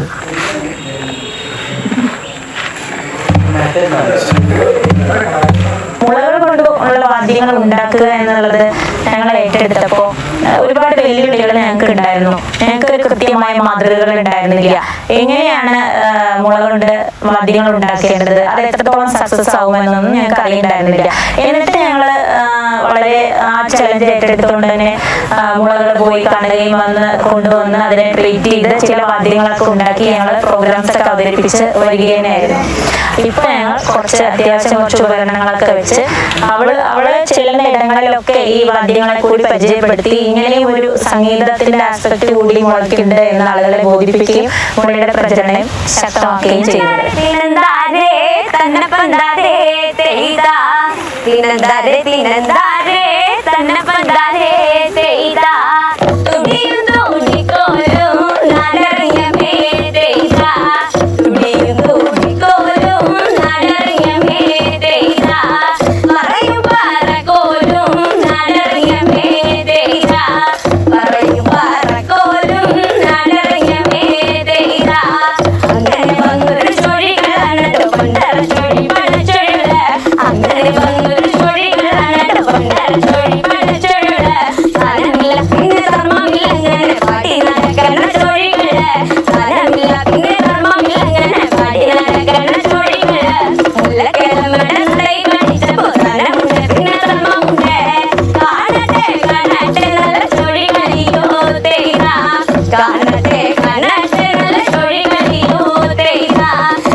മോഹിനിയാട്ടം എന്നുള്ളത് കേരളത്തിന്റെ തനത് നൃത്തരൂപമാണ്. വളരെ ലാസ്യരസപ്രധാനമായതാണ്. ഇതേപോലെ തന്നെ സസ്യങ്ങളിലെ ലാസ്യ ഗുണമുള്ള ലാസ്യരസ പ്രധാനമായി നൃത്തം വയ്ക്കുന്ന ഒരു സസ്യമാണ് മുള എന്ന് പറയാം. കാരണം മുള വളരെ ചായലും ചിരിയിലും കുയിലും ഒക്കെ അതേ സ്വഭാവം കാണിക്കുന്നുണ്ട്. അത്ര ലാസ്യമാണ് മുള. ഇങ്ങനെയൊക്കെയാണ് നമ്മളെ നാട്യരൂപങ്ങളിൽ പ്രകൃതി എത്രമേൽ ഇടപെട്ടിരിക്കുന്നു എന്നൊക്കെ ഇത്തരം കലാരൂപങ്ങളെ സൂക്ഷ്മമായി ശ്രദ്ധിച്ചാൽ മനസ്സിലാക്കും. മുളയുടെ താളവും മോഹിനിയാട്ടത്തിന്റെ ചുവടുകളും ഒരേപോലെയാണെന്ന് വളരെയധികം സൂക്ഷ്മമായി ശ്രദ്ധിച്ചാൽ നമുക്ക് മനസ്സിലാവും. ഞാൻ ആദിത്യമർത്ത കാൽപ്പാടുകൾ എന്ന് പറയുന്ന ഒരു പുസ്തകം എഴുതിയിട്ടുണ്ടായിരുന്നു. അത് നാടൻ കലാപഠനങ്ങളാണ്. ഇപ്പൊ ഞാൻ മറ്റൊരു പുസ്തകത്തിന്റെ പണിപ്പുരയിലാണ്. എന്താ വെച്ചാല് മുളകൾ നമ്മുടെ സംസ്കാരം തന്നെയായിരുന്നു. നമുക്കൊന്ന് പഴവുകളിലേക്ക് തിരിഞ്ഞു നോക്കിയാൽ നമുക്ക് മനസ്സിലാക്കാൻ പറ്റും. കോട്ടയായും വട്ടിയായും ആഘോഷങ്ങളായും അനുഷ്ഠാനങ്ങളായും ആചാരങ്ങളായും എല്ലാം മുളകളായിരുന്നു. അതുപോലെ തന്നെ ഒരുപാട് മുളം പാട്ടുകളുണ്ടായിരുന്നു, മുള കഥകളുണ്ടായിരുന്നു, അറിവുകളുണ്ടായിരുന്നു. പക്ഷെ ഇന്ന് അതെല്ലാം നഷ്ടമായിക്കൊണ്ടിരിക്കുകയാണ്. അപ്പൊ അത്തരം മുള അറിവുകളും മുളം പാട്ടുകളും മുളം കഥകളും ആ സംസ്കാരത്തെ തന്നെ നമുക്ക് തിരിച്ചു കൊണ്ടുവരാൻ തക്ക തരത്തിലുള്ള ഒരു പുസ്തകത്തിന്റെ പണിപ്പുരയിലാണ്.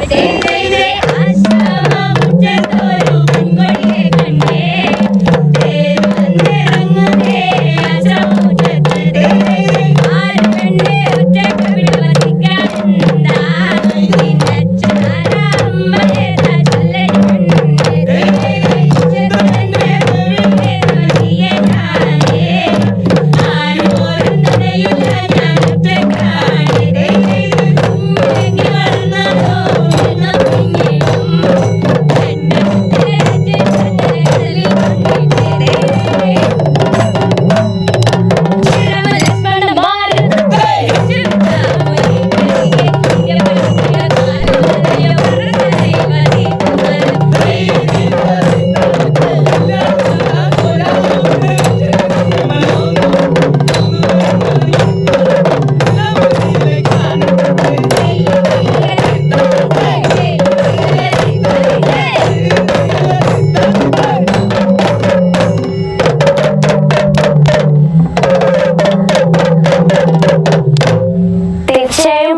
അതുമായിട്ട് ബന്ധപ്പെട്ട് കിടക്കുന്ന ഒരു ജോലി തന്നെയാണ് എൻ്റെ ലക്ഷ്യം എന്ന് പറയുന്നത്. ഒരു വനപാലകയാവാനാണ് എനിക്ക് ആഗ്രഹം. അതിനോടൊപ്പം തന്നെ ഞാൻ കൊണ്ടു നടക്കുന്ന മറ്റൊരു ആഗ്രഹം എന്ന് പറയുന്നത്, എൻ്റെ ഭാവിയിലെ ഒരു പ്ലാൻ എന്ന് പറയുന്നത് ഒരു ബാംബു വില്ലേജ് ആണ്. അതായത് എൻ്റെ ബാംബു വില്ലേജിൽ എത്തുന്ന ഓരോ ആളുകൾക്കും മുളകളെ പറ്റിയിട്ടുള്ള കംപ്ലീറ്റ് ആയിട്ടുള്ള ഒരു അറിവ്, സമഗ്രമായിട്ടുള്ള അറിവ് ആളുകൾക്ക് കിട്ടണം. നമ്മുടെ ജീവിതവുമായിട്ട്, നമ്മുടെ എന്താ വെച്ചാൽ കൃഷി മുതൽ മുളയുടെ കൾട്ടിവേഷൻ മുതൽ കൾച്ചറിലേക്ക് വരെ എങ്ങനെ നമ്മുടെ മുളകൾ മാറുന്നു എന്നുള്ളത്, നമ്മുടെ ജീവിതത്തിന്റെ ഭാഗമായിട്ട് എങ്ങനെ മുളകൾ മാറുന്നു എന്നുള്ളത് കൂടി എനിക്ക് ആളുകളിലേക്ക് എത്തിക്കണം എന്നുള്ളതാണ്. എങ്ങനെ ഒരു മുള നമ്മുടെ രാജ്യത്തിന്റെ വികസനത്തിൽ അല്ലെങ്കിൽ നമുക്ക് എങ്ങനെ അത് ഗുണം ചെയ്യുന്നു എന്നുള്ളത് നമുക്ക് ആളുകളിലേക്ക് എനിക്ക് ബാംബു വില്ലേജിലൂടെ എനിക്ക് എത്തിക്കാൻ സാധിക്കും എന്നുള്ളതാണ് എൻ്റെ ഒരു വിശ്വാസം. അപ്പൊ ഇല്ലിക്കാടുകളാൽ സമൃദ്ധമായിട്ടുള്ള ഒരു നാട്, അതാണ് എൻ്റെ സ്വപ്നം എന്ന് പറയുന്നത്. അപ്പൊ ഞാനത് എൻ്റെ ബാംബു വില്ലേജിലൂടെ സാധ്യമാക്കുക തന്നെ ചെയ്യും.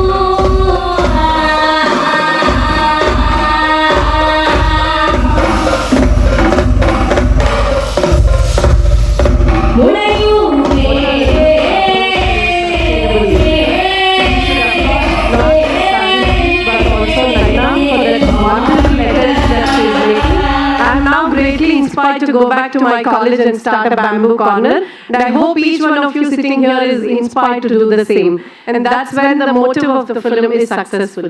May I now request Mr. Sajid to please come on to the dais.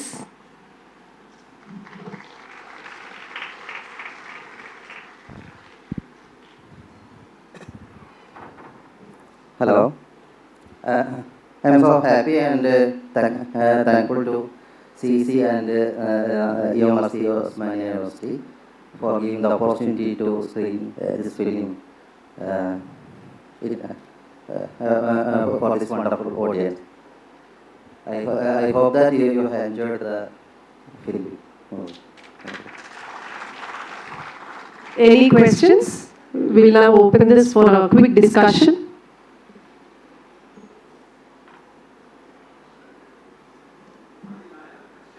Okay. Thank you.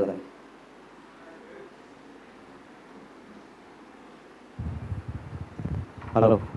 What I felt, you all attempt seriousness, sincerity put into making this film, I think is very, very good.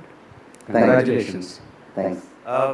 But somewhere I felt that it could have been a little bit shorter. And I felt that because she's a good singer, performer, it's always a tendency for filmmakers like you and me and rest of all of us to stretch it a little bit. So I thought it could have been a little bit shorter. And the second thing was that the parrot in the cage was a little bit jarring for me, because you're talking about environment and diversity and all that stuff. Okay. But the rest of it, I think, is a fantastic academy. Congratulations. Okay.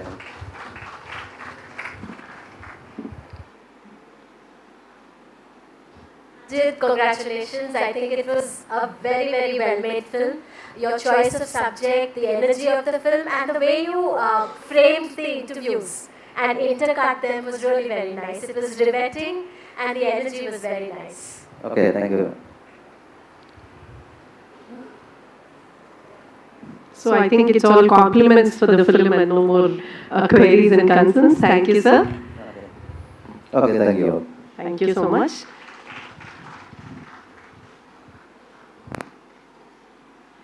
We will now move to the next film that is to be screened, the one that received Best Cinematography Award, The First Flight.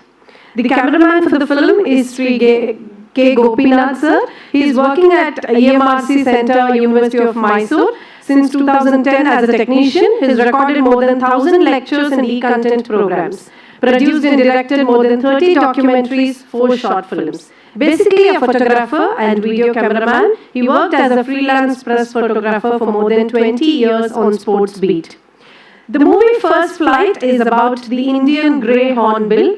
It's a medium-sized hornbill measuring around 24 inches in length, mostly arboreal, and is commonly sighted in pairs or in small groups. Indian grey hornbills usually nest in tree hollows on all trees, and in the film we are going to watch more about how the hornbill lives and survives. So may I request you to please screen the film?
Planet Earth is home for many species of flora and fauna.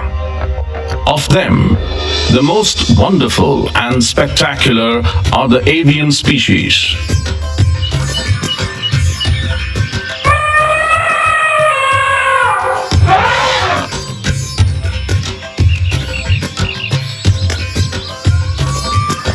Birds are omnipresent.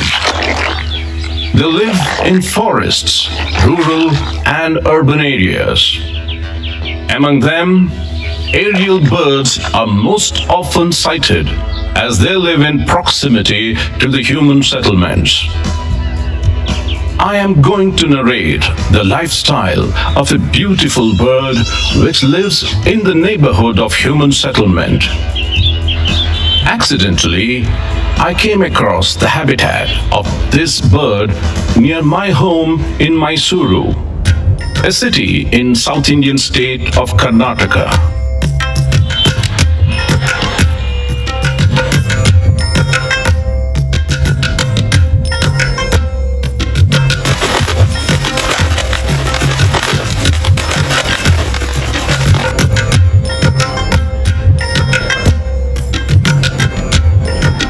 I am fortunate enough to get the opportunity to study its behavior.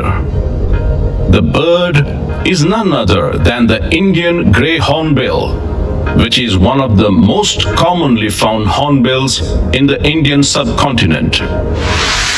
There are 10 species of hornbills found in the Indian subcontinent. They are the Malabar grey hornbill, Malabar pied hornbill, the great hornbill, rufous neck hornbill, oriental pied hornbill, wreathed hornbill, brown hornbill, Naikondam hornbill, the Sri Lankan grey hornbill, and the Indian grey hornbill. Karnataka is one of the best places to spot 4 of them. They are found in the forests, rural and urban areas. They live in large trees. Hornbills are unique birds and are often called as the farmers of the forest. They disperse the seeds of many trees and thereby contribute for keeping the forest alive. The Indian grey hornbill is a medium-sized hornbill measuring around 60 centimeters in length. The upper parts are greyish-brown and there is a slight trace of a pale supercilium. The ear coverts are darker in color. The flight feathers of the wing are dark brown with a whitish tip. The tail has a white tip and a dark subterminal band. The male has a dark bill, whereas the female has yellowish bill. The bare skin around the eye is dark in the male but pale reddish in females. The call of hornbills is a squealing call, somewhat like that of a black kite.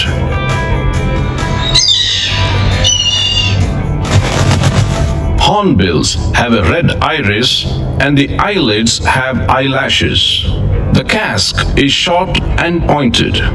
These birds are known to spend most of their time on tall trees.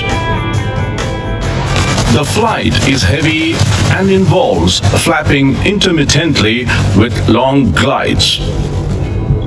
They feed on fruits and berries from fig trees, insects, reptiles, small birds, and rarely they feed on slightly bigger birds as well.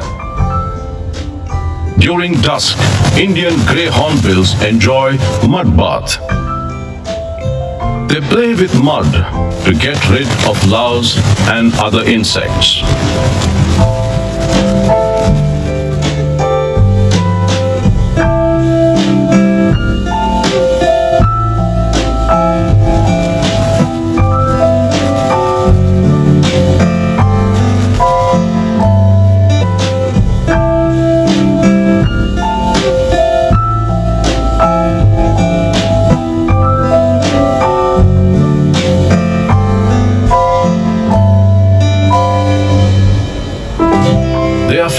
In pairs or small group.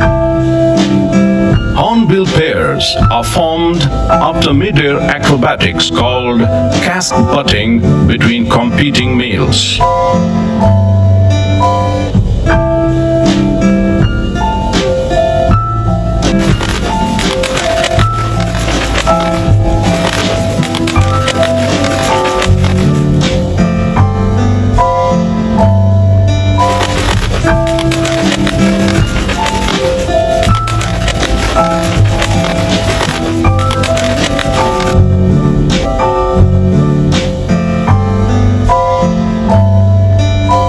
Winner male presents delicious fruits like figs to the female.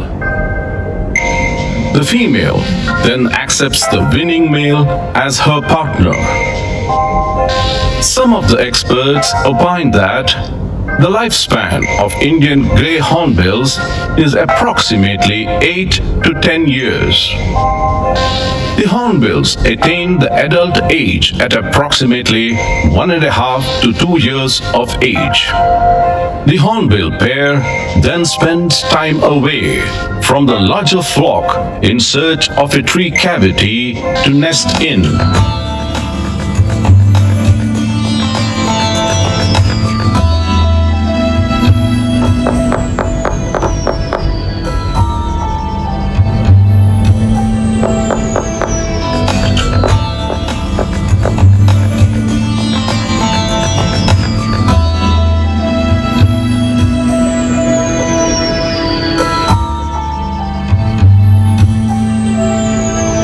Indian grey hornbills usually nest in hollows of all trees like yellow flame tree, also called as copper pod.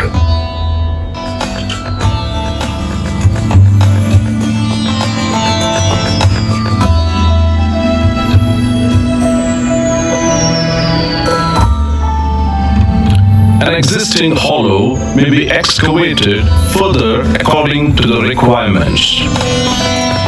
Once a large enough and suitable tree cavity is found, the pair monitors the area for some time for ascertaining the safety, and if the cavity is safe, then they will nest in that hollow. The life of hornbills is not so easy. There is a competition for ownership of the tree cavity posed by birds like myna, parakeets.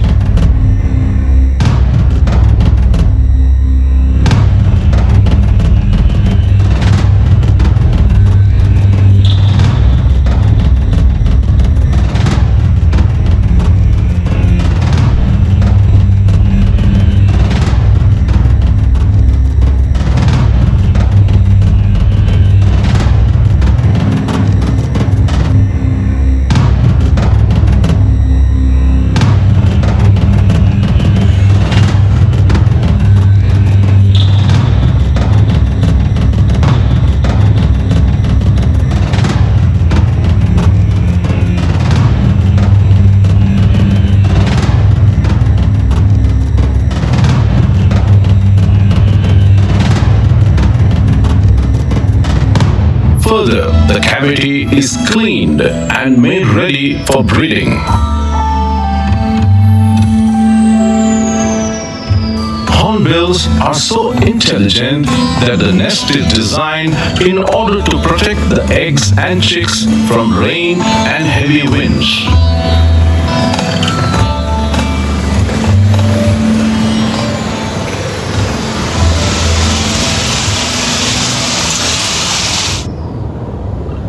Hornbills exhibit strange behaviors, like is when female had not returned to the tree for a few hours. On returning, the male did not welcome the female and was upset for some time. Finally, the female could persuade the male.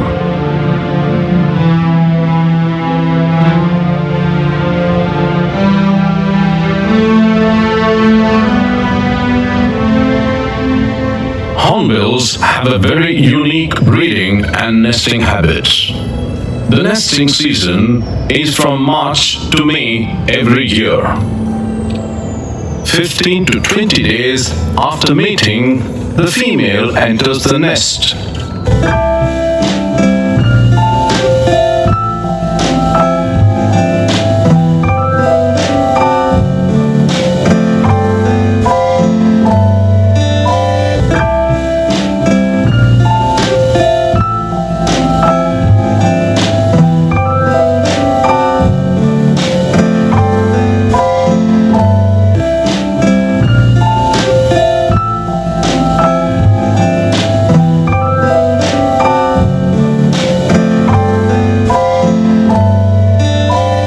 After entering the nest, the female hornbill starts plastering the opening of the cavity using feces and mud pellets. The opening will be vertical and width is enough to put its beak outside for receiving the food. This marks the beginning of the nesting season. The female seals herself in the nest cavity for months at a stretch. She lays the eggs and hatches the chicks. The clutch varies from 1 to 5 white eggs. During the nesting season, the male provides food 15 to 20 times a day to the mother and chicks inside the nest. The mother receives the food and then feeds the chicks.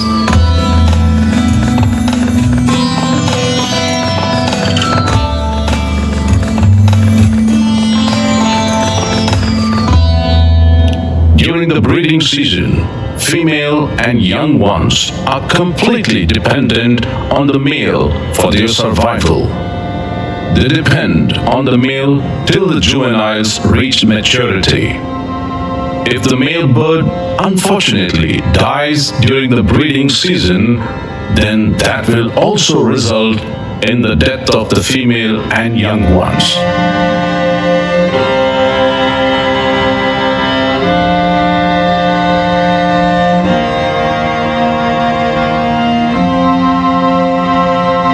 While inside the nest, the female sheds her flight feathers and incubates the eggs.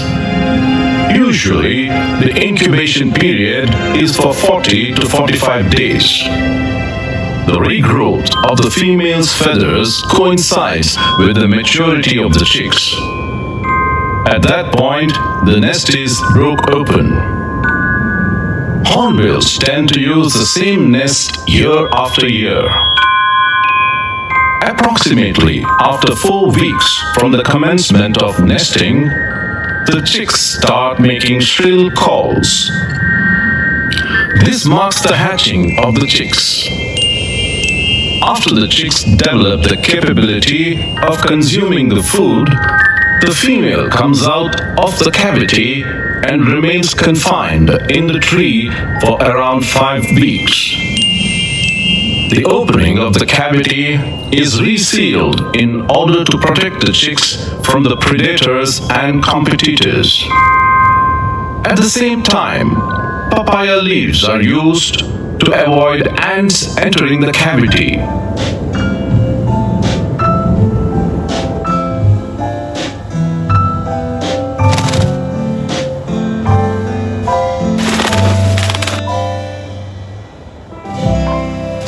Hornbills usually eat berries and fruits, but the diet differs during the breeding season. They feed on grasshoppers, insects, and garden lizards as well.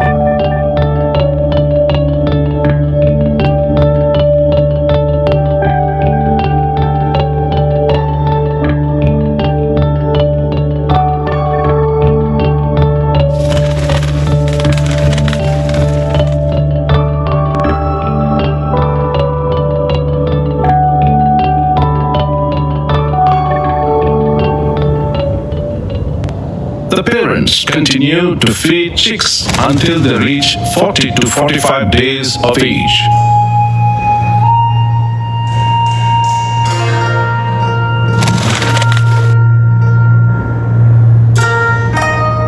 The opening of the nest is widened so that the chicks can observe the flying skills of their parents. At this point, they are considered as independent.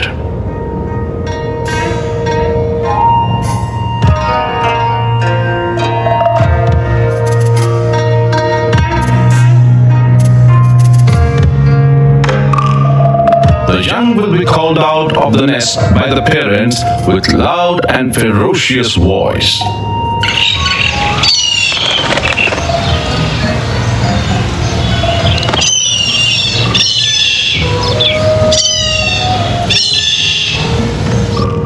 After hearing the call, the chicks come out of the nest and start living with their parents. For every 2 to 3 days, the chicks come out one after the other.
Once the chicks grow, they live an independent life, away from their parents.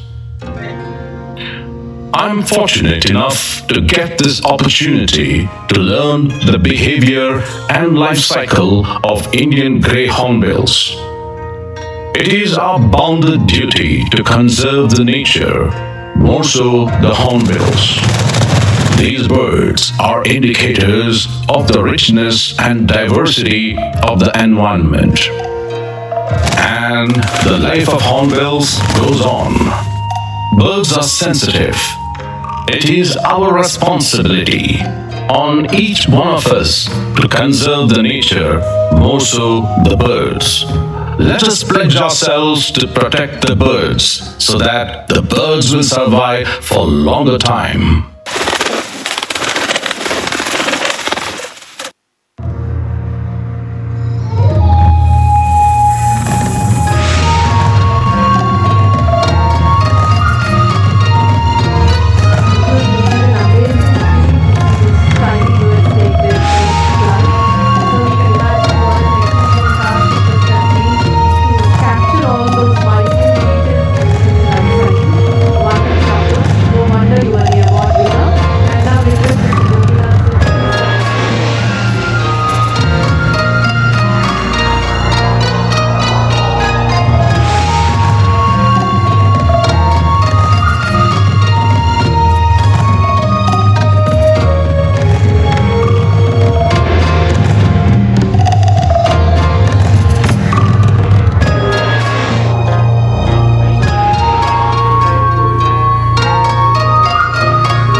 Luckily, I got the nest behind my home. So, thank you. Thank you very much for watching. My special thanks to CEC director and also joint director and also my director, Professor Rajshekhar sir. So, thank you very much. We can take one or two questions before we break for tea.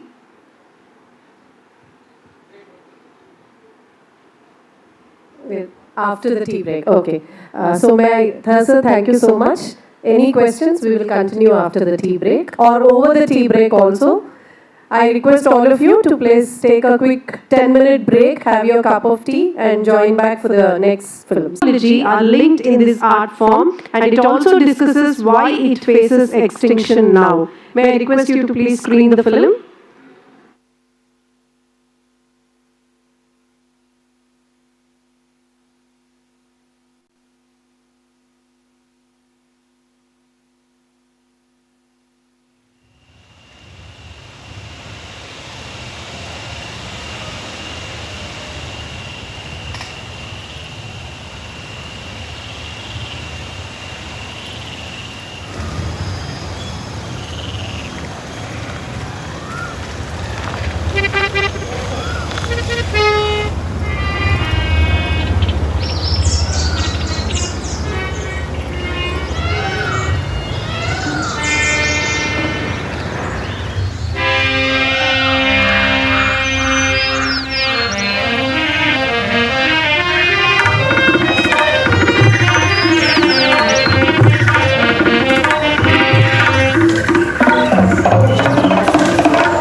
One, two, three, four.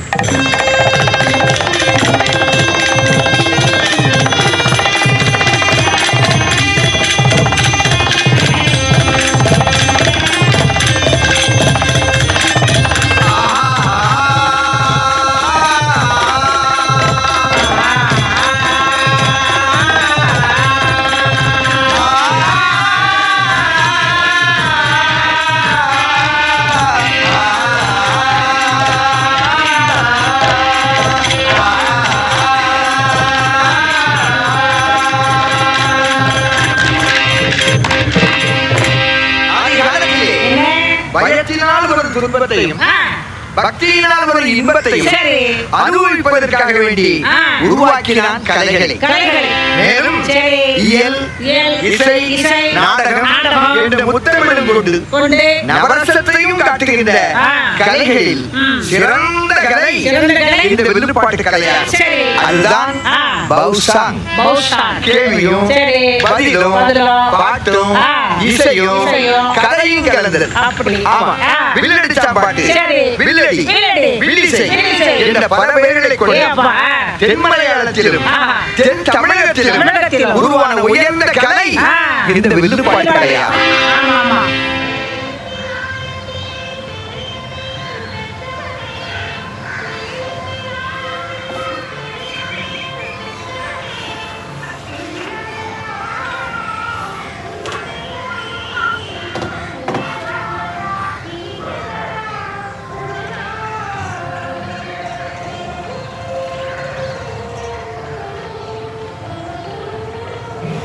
அருளான தெய்வமே, எல்லோரும் வணங்கும் தெய்வம் யாரு?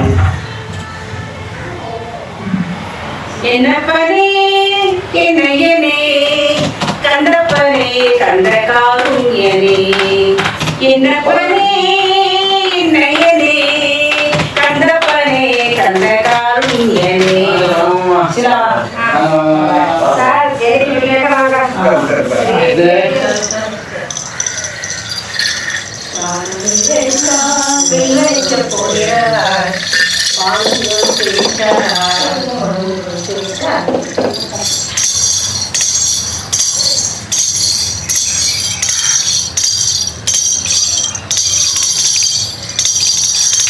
தாய் தந்ததனம்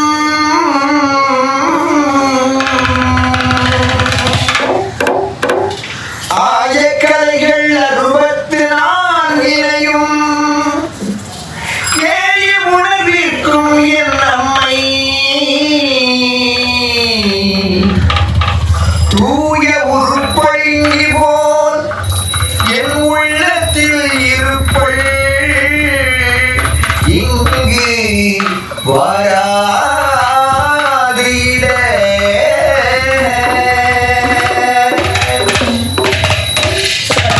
அழக முதல எழுத்தெல்லாம் ஆதி பகவன் முதற்றே உலகு. அழக முதல எழுத்தெல்லாம் ஆதி பகவன் முதற்றே உலகு.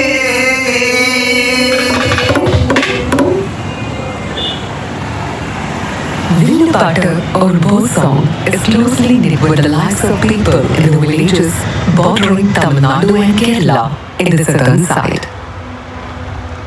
Their beliefs, customs, local heroes all have become subject matter of this art form.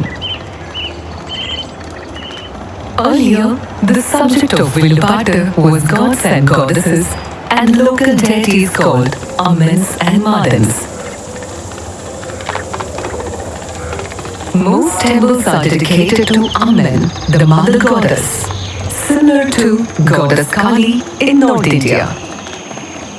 There are also a few temples where the deity is a male god called Madan. These deities are worshipped at family temples and Villupattu became part of the worship. The deities are considered ghosts or spirits of men and women who met with injustice and died of unnatural causes. It is believed that they return as spirits with miraculous powers.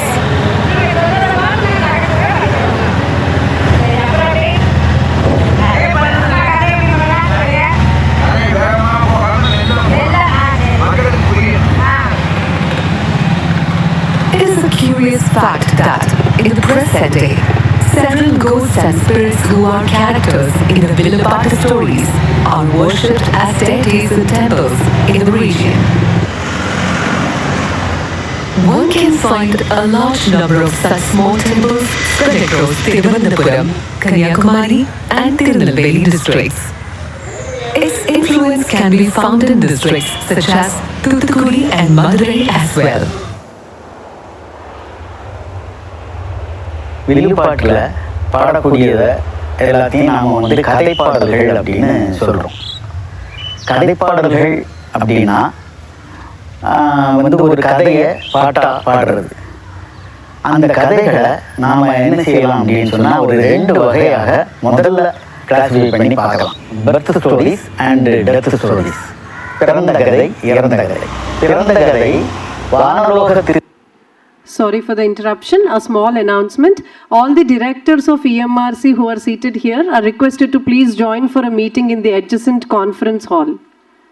All the directors of various EMRC centers, you're requested to please join for a meeting in the adjacent conference hall. Thank you. இருந்து அல்லது கைலாயத்திலிருந்து பூமிக்கு வந்து பிறக்கிற கதை தெய்வம். Death ஸ்டோரிங்கிறது பூமியில் பிறந்தவங்க ஏதோ ஒரு காரணத்தினால கொலை செய்யப்பட்டோ அல்லது தற்கொலை செய்யப்பட்டோ இறந்து வானுலகத்திற்கு சென்று வரம் வாங்கி வந்து மீண்டும் பூமிக்கு வந்து தோன்றுவது தான் இறந்த கதை. இந்த வில்லுப்பாட்டை எப்படி பாடுவாங்கன்னு சொல்றேன் கேளு. எப்படி சொல்லுங்க கேட்போம். முதல்ல மேளம். மேளமா எப்படி போடுவாங்க? எப்படி தந்ததனம் என்று சொல்லியே வில்லிசை பாட வில்லிசை பாட தாய் தந்ததனம் என்று சொல்லியே வில்லிசை பாட வில்லிசை பாட வந்தருள்வாய் காளியம்மா அன்னை கணவனிலே வரம் தருவாய். சங்கத்தோடு பானை தாளம்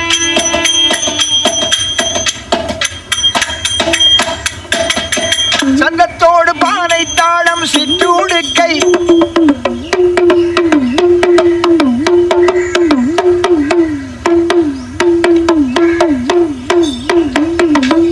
சங்கத்தோடு பானை தாளம் சிற்றூடுக்கை ஜால்காவோடு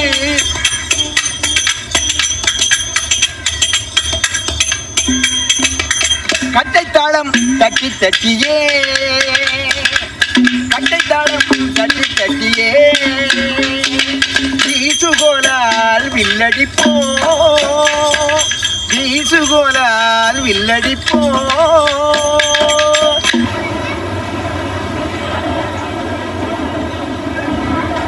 The head performer is a poet called Annavi who sings to narrate the story. His song is accompanied by the rhythm created by the masterful strumming of Bose chord. By watching the performance, one gets an idea of the local culture. It includes daily interactions, qualities, and food habits of the locality. Annavi makes improvisation using local stories in his performance to create familiarity. The singers accompanying him listen and make appropriate responses in between the narration. Sometimes this is in the form of question-answer. They also make a chorus. Every performance starts with an invocation of God, Guru, and the country. The performance ends with blessing the listeners. ഒരു American ജേർണലിൽ പറഞ്ഞത് the ബോ is the longest musical instrument in the world എന്നാണ്. ഇത്രയും നീളമുള്ള ഒരു സംഗീത ഉപകരണം വേറെ ഇല്ല. അതിൻ്റെ കൂടെ ഒരു കുടം, അത് പാള വീശറി ഉണ്ടാവും, ഞാൻ തട്ടാനായിട്ട് വില്ലിൻ്റെ ഞാണിന്മേലെ മണികൾ കെട്ടിയിട്ടുണ്ടാവും. ഈ വില്ലിൽ തന്നെ വേറെ വേറെ കാര്യങ്ങളൊക്കെ ഉണ്ട്. ഈ വില്ലുണ്ടാക്കുന്നതെല്ലാം ലോക്കൽ സാധനങ്ങളുണ്ടാകും, നാട്ടിലെ സാധനങ്ങളാണ്. പനയുടെ തടിയിൽ നിന്നാണ് വില്ലുണ്ടാക്കുന്നത്. പനയുടെ നാരിൽ നിന്നാണ് അതിന് കയറുണ്ടാക്കുന്നത്. മണ്ണിലാണ് കുടം ഉണ്ടാക്കുന്നത്. അപ്പോൾ ഇതൊക്കെ ഇവിടെ കിട്ടുന്നതാണ്. ഒന്നും വരവ് വരുത്തേണ്ട കാര്യങ്ങളൊന്നുമില്ല. പിന്നെ ഈ വിൽപ്പാട്ട് എന്തുകൊണ്ട് വിൽപ്പാട്ട് അഭിമുഖീകരിക്കുന്നത് സമൂഹത്തെയാണ്.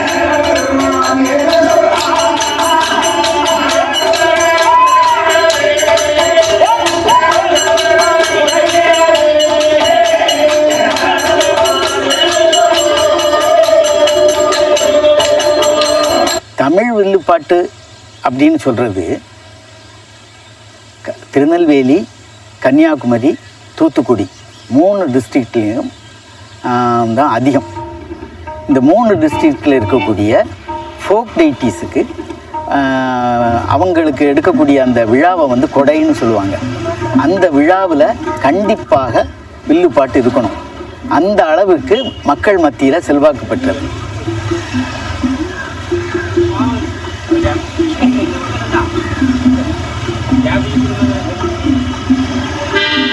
நாட்டு விட முடிஞ்சது பத்தியா? என்னங்க படிக்க போறான்? சரி சொல்றேன் கேளு. சரி சொல்லுங்க. இந்த வில்லுப்பாட்டு எங்க பிறந்தது, எப்படி வளர்ந்தது, அதை பற்றி பாட போறோம். அப்படியா? ஆமா. இந்த வில்லு அந்த காலத்துல வேடுவர்கள் கையில் இருந்தால் கொலைக்கறி, வீரர்கள் கையில் இருந்தால் கொலைக்கறி, ஏன் கடவுள் கையில் இருந்தால் கூட கொலைக்கறிதான். ஆனால் ஒரு கலைஞன் கையில் வந்துச்சுன்னா இது கலைக்கருவி. ஆமா. ரெண்டாவது என்ன வில்லுன்னா என்னன்னு தெரியுமா? வில்லுன்னா என்னதையா சொல்லுங்க. தெரியும். வில்லுன்னா ஒளின்னு அர்த்தம். ஒளி. ரெண்டாவது கதிர் என்று அர்த்தம். சரி. மூணாவது தனு. நாலாவது ஆதி நாள். ஆதி நாள் தமிழ்ல அர்த்தமாகும். அப்படிப்பட்ட வில்லுப்பாட்டு எப்படி பிறந்தது என்று இப்ப நம்ம பாட போறோம். இப்பதான் பாட போறோமா? வேட்டையாடும் வேடுவர்கள் தேனிதினை மாவை உண்டி தேன்குடத்தை தட்டி தட்டி வில்லடித்து இரவு நேரம் பாடியதே வில்லு பாட்டாகும்.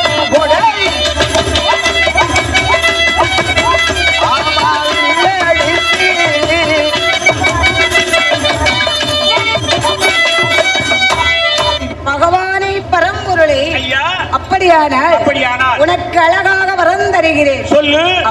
வில்லுப்பாட்டினுடைய பொதுவான விஷயங்கள் என்ன அப்படின்னு சொன்னால், அது ரொம்ப முக்கியமானது. வில்லுப்பாட்டு ரெண்டு விஷயங்கள், பாட்டு, இன்னொன்று வசனம். அந்த பாட்டு வரியையே வசனமாகவும் சொல்லுவாங்க.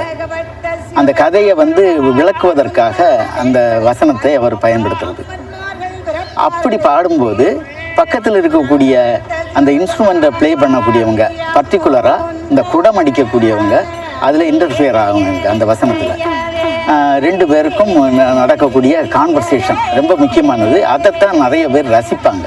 அம்மாடி ஆத்தாடி ஓம் புருஷன் தெம்மாடி ஏய் அப்படின்னு ஒரு சவுண்டு, உடனே ஆடியன்ஸ் சிரிப்பாங்க.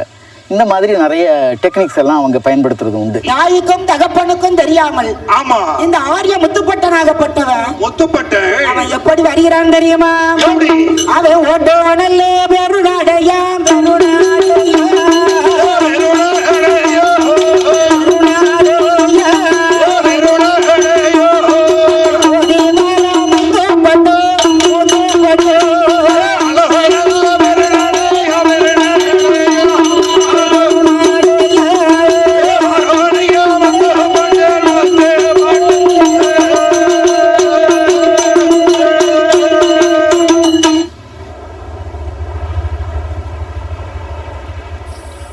During the period of India's struggle for independence, the main subject for Villupaattu became the freedom struggle, and the main characters became local heroes like Veerapandya Kattabomman, who fought against the British.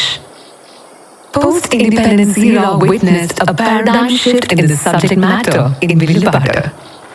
The intelligent performers used this medium for conveying social messages to the masses.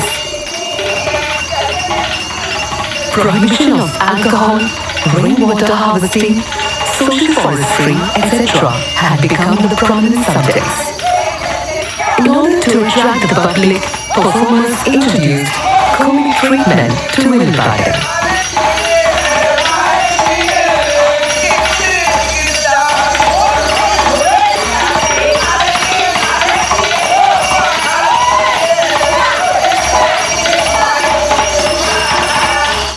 അമ്പിളി പ്രഭതൂകും ആമുഖ കാന്തിയും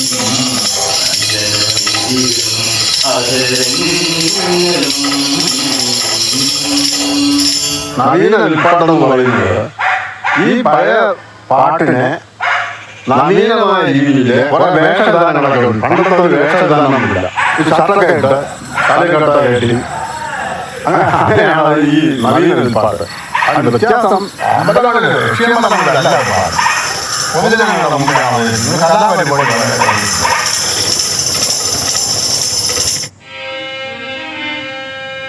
In Kerala, Tekkan Paattugal, which is the folk songs of South, became the main source of Villupaattu. The narrative songs of Villupaattu of that period have many interesting aspects. The stories go into great details and provide a vivid picture of the history, geography, and socio-economic conditions and culture of that period. One of the most famous narrative songs is titled "Irthi Kutti Pilla Pora." It tells the story of the brave exploits of a military commander in war and the aftermath.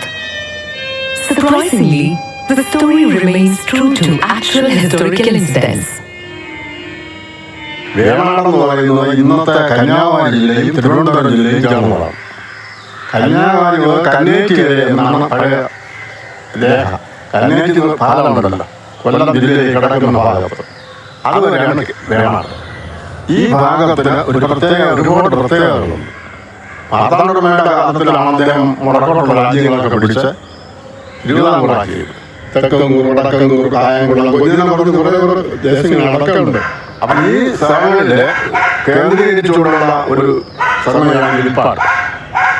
മാത്രമല്ല, ഈ തമിഴ്നാട്ടിൽ വിൽപ്പാടുണ്ടെന്ന് പറഞ്ഞില്ലേ, തമിഴ്നാട്ടിലുണ്ടെങ്കിൽ യക്ഷികഥകളല്ല. അവിടെ പറയുന്നത് മാടൻ തമ്പുരാൻ്റെ കഥയോ മുത്താരമ്മയുടെ കഥയോ ഒക്കെയാണ് പറയുന്നത്. കാരണം യക്ഷികളെ കുറിച്ച് ഉള്ള ഒരു സങ്കല്പം തെക്കൻ തിരുവിതാംകൂറിലേ ഉള്ളൂ. ഇവിടെ ഏറ്റവും പ്രസിദ്ധമായ ജൈന ക്ഷേത്രം സ്ഥിതവാനിലാണ്. ഇവിടെ പല ജൈന സങ്കേതമാണ്. ജൈനൻ്റെയും അദ്ദേഹത്തിൻ്റെ 24 തീർത്ഥങ്കരന്മാരുടെയും ഒതുക്കിയിട്ടുണ്ട്. അതിൽ ഓരോ തീർത്ഥങ്കരനും ഒരു യക്ഷിയും ഒരു പുരുഷനും കാവലിനുണ്ടാകും, അതായത് ശുശ്രൂഷയ്ക്കുണ്ടാകും. അപ്പം യക്ഷി എന്നുള്ള വാക്കിന് ശരിക്കുള്ള അർത്ഥം രക്ഷിക്കുന്നവൾ, സംരക്ഷിക്കുന്നവൾ എന്നാണ് അർത്ഥം. ഈ യക്ഷി അമ്പലങ്ങളിലെ ആണ്ടുതോറും നടത്തുന്ന ഉത്സവത്തിന് പാടാനുള്ളതാണ് ഈ വിൽപ്പാട്ട്. ഈ വിൽപ്പാട്ടിന് വിഷയമായിരിക്കുന്ന കഥകളെല്ലാം യക്ഷികളുടെ. ഈ യക്ഷികൾ പറയുന്നവരെല്ലാം ജീവിച്ചിരുന്നവരാണ്. പ്രധാനപ്പെട്ട യക്ഷിയമ്പലം എന്ന് പറയുന്നത് പത്മനാഭപുരം കോട്ടയ്ക്കടുത്തുള്ള മേലാങ്കോടാണ്, കുമാരകോലി പോകുന്ന വഴി.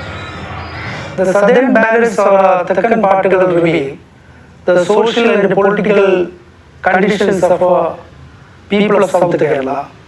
In majority of these poems, we can see the women who lost power and freedom and became the slave of society and of man.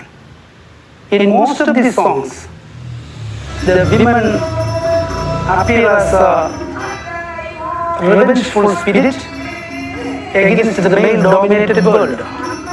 The ballads like Neeli Kaga and Ponnarutha Kaga narrates the women's condition and the supremacy of men over women, their cheatings, their murders. But in the second half, the women appear as evil spirit and they become brutal and they wanted to drink the blood of men. I think we can see there is a women resistant elements in this contest. But actually these heroines became the sincere inspiration to the women's movement developed in our country in the later years. These self-sacrificed women became the goddesses of the community.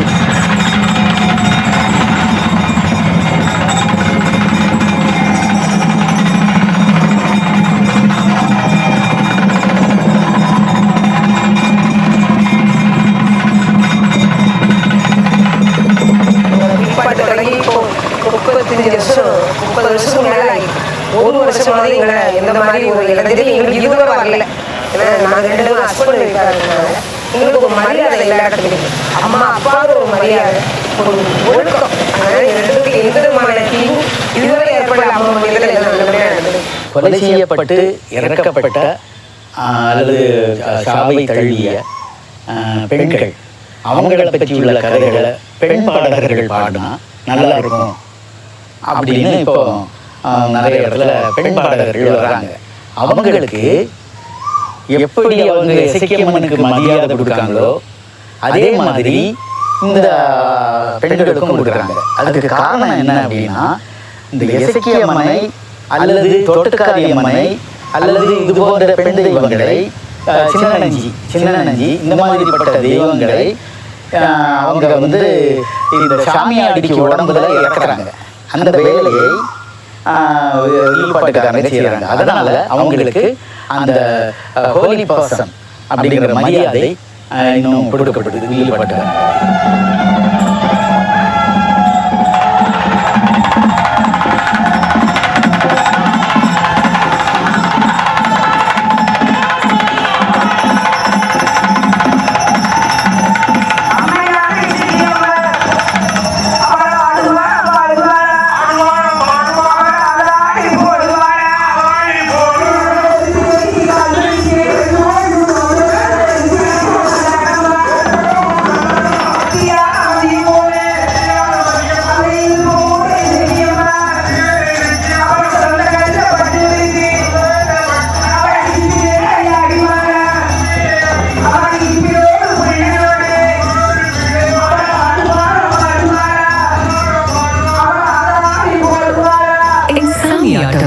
The deities are incarnated on devotees. The devotees perform Samyatam to the tune of Villupattu, and it is believed that it is because of Arul or grace that has descended on them that they can perform Samyatam. It is the Villupattu performer who brings the Arul or grace and incarnates on devotees during the course of his performance. It is believed that such incarnation is possible through the power and faith of the Villupattu.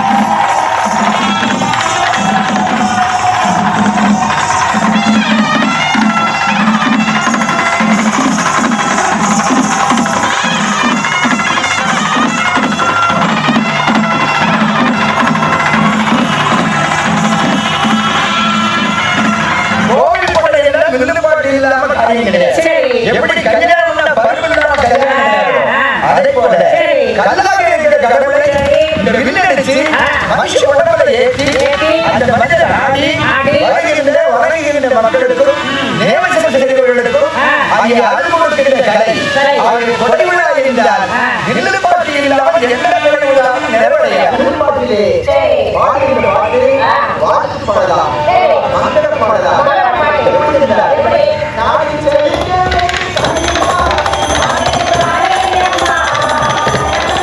This art form is believed to be having a history since 9th century. Simple tunes, verses, as well as ballad style with exotic rural dialect make it very attractive. Whether it is in olden days or in modern era, Villupattu is rooted in the socio-cultural milieu of the places where it exists.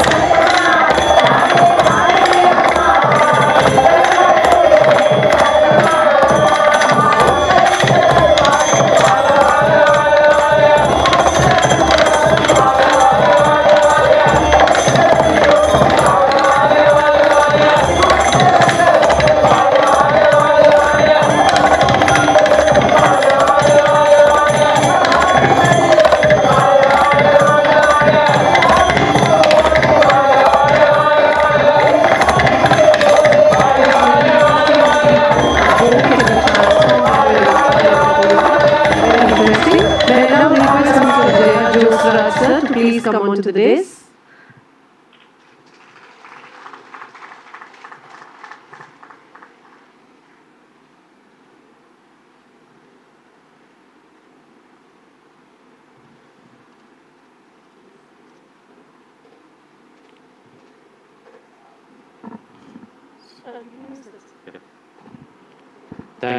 Thank you very much for watching the movie. Actually, this film is made as part of archiving the dying art forms in India. Especially, this art form is now under extinction in Kerala. But it is since it became a temple art in Tamil Nadu, it is now prospering in Tamil Nadu. However, I try to convey the story of Villupattu through a Villupattu itself. The major challenge faced by me is that how to how to mix the sound with the visual, because each time the Villupatta performer performs, he makes improvisations. Once I record the sound, then when I try to record the visual, it will change. That's the main challenge I faced, but to a certain extent it got conveyed through this documentary, that I think. Thank you. If you have any questions, please. We can take 1 or 2 questions. Live sound, this recording, the sound as well as visual in single take, it is very difficult, because I have used around 12 sound recorders, tracks. So when the sound is recording, the wires and everything will be scrambled.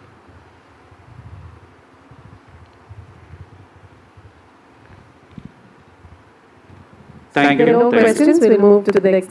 Thank you so much. We appreciate all the efforts that you took in making this movie. Thank you.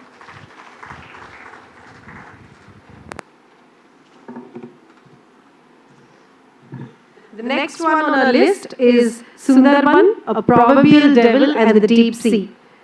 The sound designer for this movie is with us, Mr. Shyam Sundar Paul. He's completed his masters in botany from Kalyani University. He made several educational programs and short fiction films for various organizations. Now he's working on a UGC affiliated organization, EMRC, for the last 5 years, where he developed many educational films for universities and college students. This particular film, Sundarban, is a story of living between the proverbial devil and the deep sea, literally and symbolically. Life in an area like Sundarban comes with a huge cost. The work here is strenuous and the yields come with great risk. The men hunt for mud crabs and go fishing in the rivers, and they also venture into the ominous terrain of the jungles to collect honey at the risk of their life. The women, on the other hand, collect shrimps from the river and sell them at a meager price. So let's now watch the efforts taken by the men and women there at Sundarbans.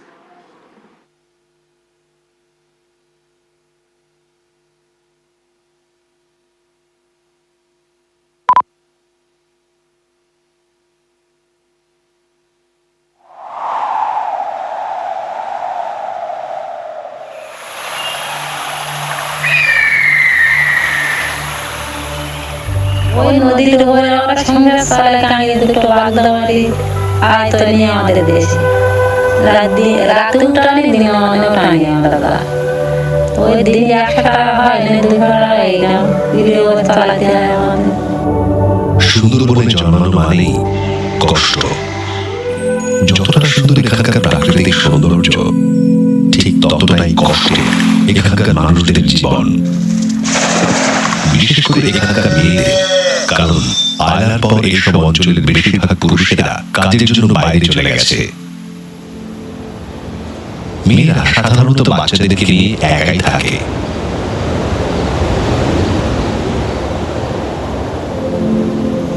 নদীতে মাছ ধরে, তারপর সেগুলো মহাজনের কাছে বিক্রি করে, এইভাবে সংসার চালায়। আর আরেকটা খুব ইন্টারেস্টিং জিনিস হচ্ছে, আয়লার আগে এখানে একটা গরিব বড় লোক এই একটা ক্লাস ডিভাইড ছিল। এবার এই ক্লাস ডিভাইডটা আয়লার পরে এখানে সবাই এক।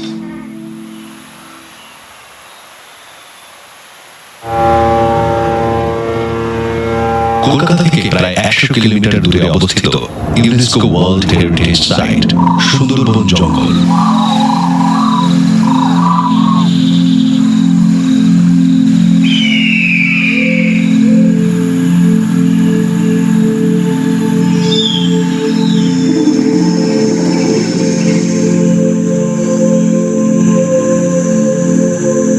বিশ্বের সবথেকে বড় জঙ্গলগুলির মধ্যে সুন্দরবনের জঙ্গল অন্যতম।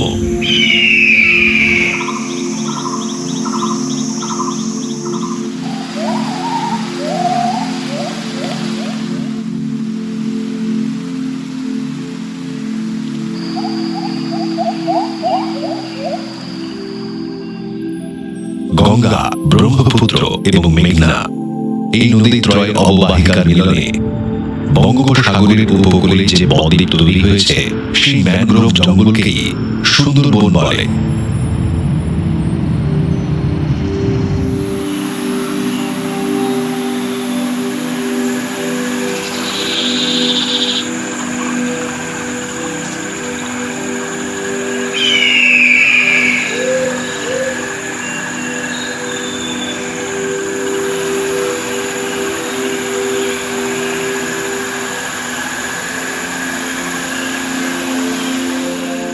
জঙ্গলের প্রায় 600 বর্গ কিলোমিটার অঞ্চল বাংলাদেশে এবং 400 বর্গ কিলোমিটার অঞ্চল পশ্চিমবঙ্গের মধ্যে পড়ে।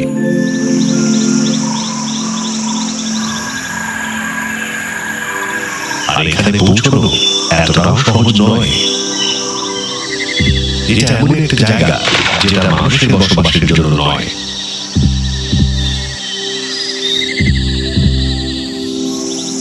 তবুও 102টি দ্বীপে ছড়িয়ে থাকা সুন্দরবনে প্রায় 54টি দ্বীপে 50 লক্ষেরও বেশি মানুষ বসবাস করে, আর বাকি 48টি দ্বীপে কিন্তু দক্ষিণ রায়ের অধিকার।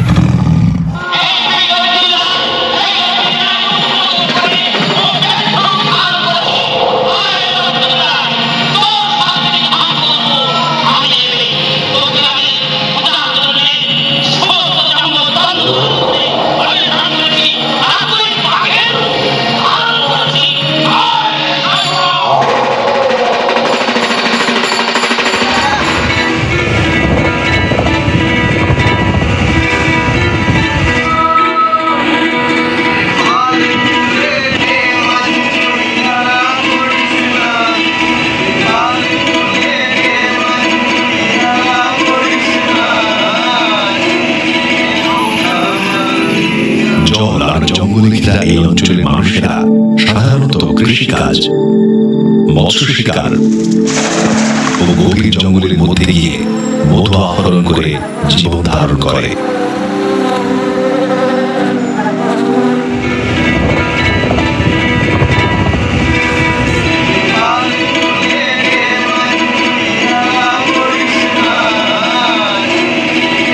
এখানে যারাই বসবাস করে তারা সবাই খুব কষ্ট করে বসবাস করে,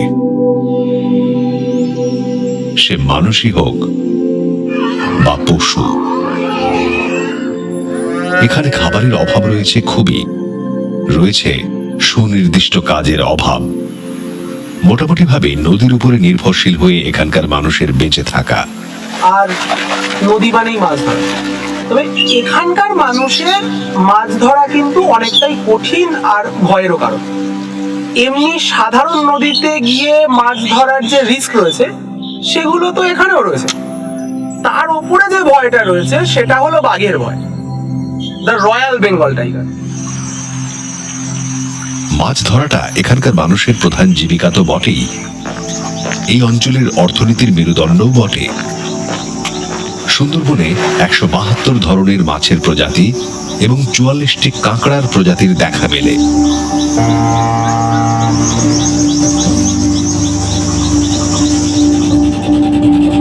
থেকে মাছ ধরার জন্য যে জাল আছে, বড় বড় জাল আছে, ওই নৌকায় করে যায়, আর একটা নৌকায় 5-6 করে যায়। নৌকাতে গিয়ে ওই চারা ধরতে হয় জঙ্গলের ভিতরে, পয়সা মাছ দিয়ে চারা ধরে ওই বসিতে গেঁথে দিতে হয়। এখান থেকে প্রায় অনেক দূর করে যাইতে হয়, বসে দিতে যাইতে হয়, দোন ফেলাতে। এবার আপনার যখন জোয়ার হয়ে যায়, মানে নদীতে জল ফুল হয়ে যায়, তখন এই নদীর মধ্যে অনেকগুলো বড় নদীর থেকে ছোট শাখা নদী ঢুকে গেছে জঙ্গলের ভিতরে। সেই শাখা নদীর মুখে এই জালটা পেতে দেয়, শাখা নদীর 2 সাইড কভার করে জালটা পেতে দেয়। সেখান থেকে আবার ভাটা লাগিয়ে তুলতে দিতে হয়, দোন চলে আসতে। যখন ওটা আস্তে আস্তে জল নিচে নেমে যায়, ভাটা লেগে যায়, তখন জঙ্গলের ভিতরের যে শাখা নদীগুলো ওগুলো শুকিয়ে যায়, তখন এই মাছগুলো জালে আটকা পড়ে যায়। সেখান থেকে ওর ভিতর থেকে ধরে নেয়। আপনার দেখা যাচ্ছে একটা নৌকায় 4 জন কাঁকড়া মারতে যাচ্ছে, সেখানে আপনার আয় হচ্ছে দেখা যাচ্ছে 10,000 কি 15,000 টাকা এরকমই আয় হচ্ছে। আর মাথা পিছু আপনার ভাগ করলে তখন 3,000 কি 4,000 টাকা করে এরকমই পড়ে। সেক্ষেত্রে আপনার মাসে 15 দিন কাজ হয়, এরকম 15 দিন কি 18 দিন এরকম কাজ হয়।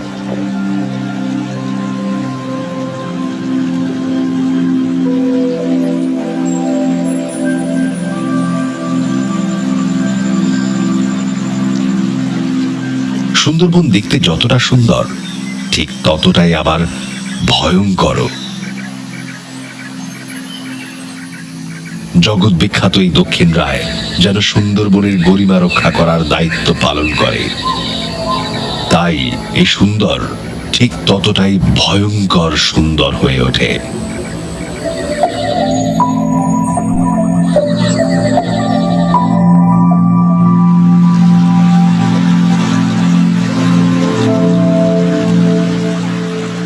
আমি বন্ধু বাংলা মাছ প্রত্যেক জিনিসে মানে জঙ্গলে প্রায় পড়ে থাকতাম, আয়লার পর থেকে আর যাবো না বলে চিন্তা ভাবনা করি, কিন্তু পেট মানে না, পেটের জ্বালায় যেতে হয়।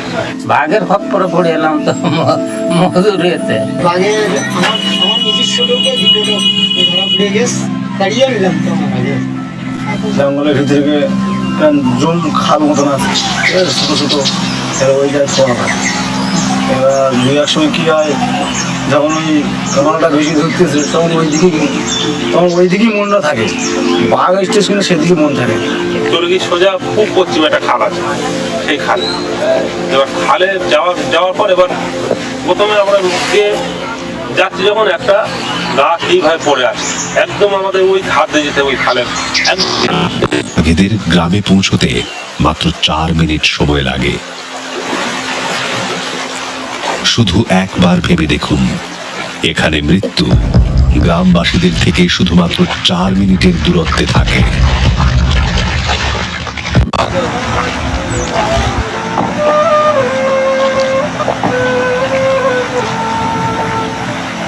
নদী সংগ্রহ করা মানে বাঘ চেষ্টা করে আর কি শুনে।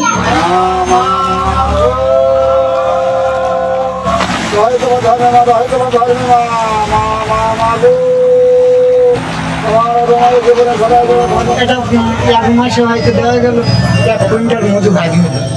এই মধুটা এখন বর্তমান দাম বেশি, 300 টাকা করে কিলো।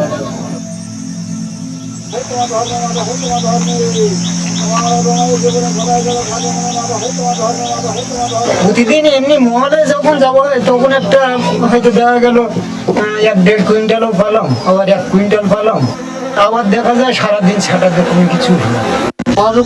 এখানকার মেয়েদের নোনা জল তো ভালো না, নদীতে পুড়ে থাকলে একটা জলের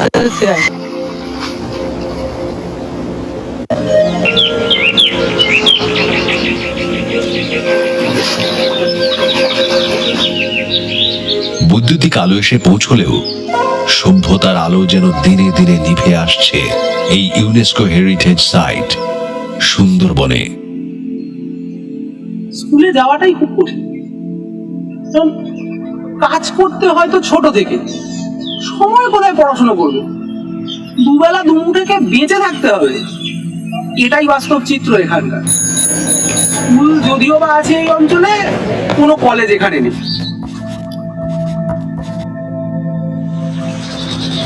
সারা বছর ধরে সুন্দরবনে দেশি বিদেশি প্রচুর মানুষ আসে ঘুরতে, এই অপরূপ সৌন্দর্যে মুগ্ধ হতে।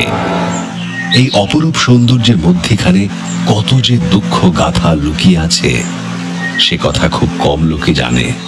অনেক টুরিস্ট আছে বাঘ দেখার জন্য, আর আমরা তখন কি মনে করি, ওনারা দেখুক, আমাদের চোখে যেন কোনোদিন না পড়ে। তো আমরা মাকে স্মরণ করি।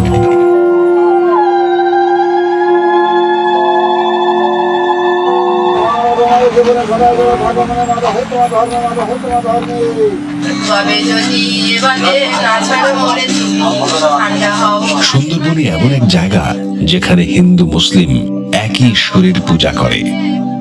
জঙ্গলের দেবী বনবিবি, জঙ্গলে যাওয়ার আগে তার পূজা করা এখানকার রীতি।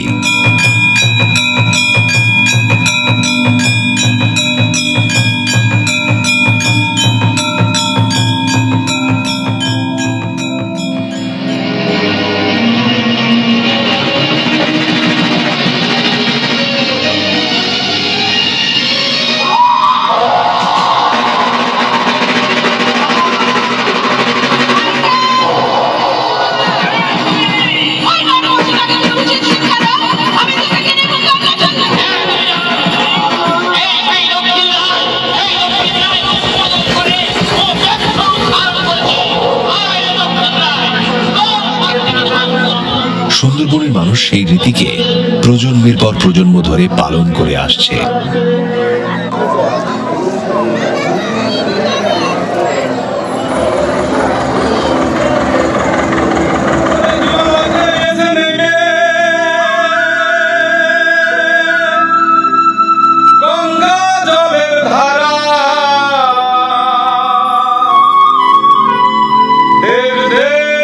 তীর্থযাত্রী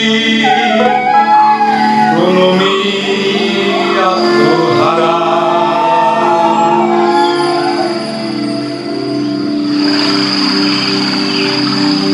এই যে আমরা ছবি তুলতেছে আমাদের ছবি কি এই পাশে ছবি উঠবে ভয়ঙ্কর সুন্দর করিয়া অভয় সুন্দর মনোমুগ্ধকর দৃশ্যের মাঝে অসহায়তা এবং অন্তহীন বাধ্যবাধকতার এমন সংমিশ্রণ খুব কমই কোথাও দেখা যায়।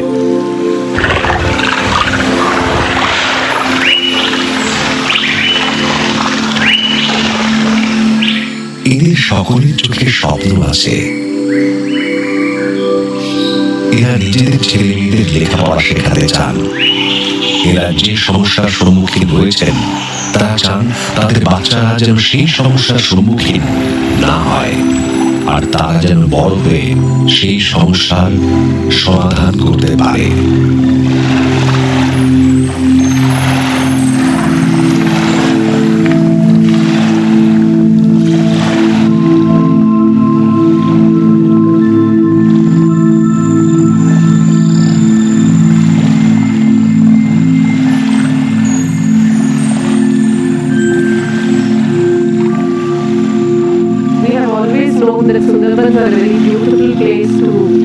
For sightseeing, but then this film shows us how difficult the lives of people are there, with a lot of uncertainty and impending danger. Thank you so much. I now request Mr. Shamsundar Paul to please come on to the dais.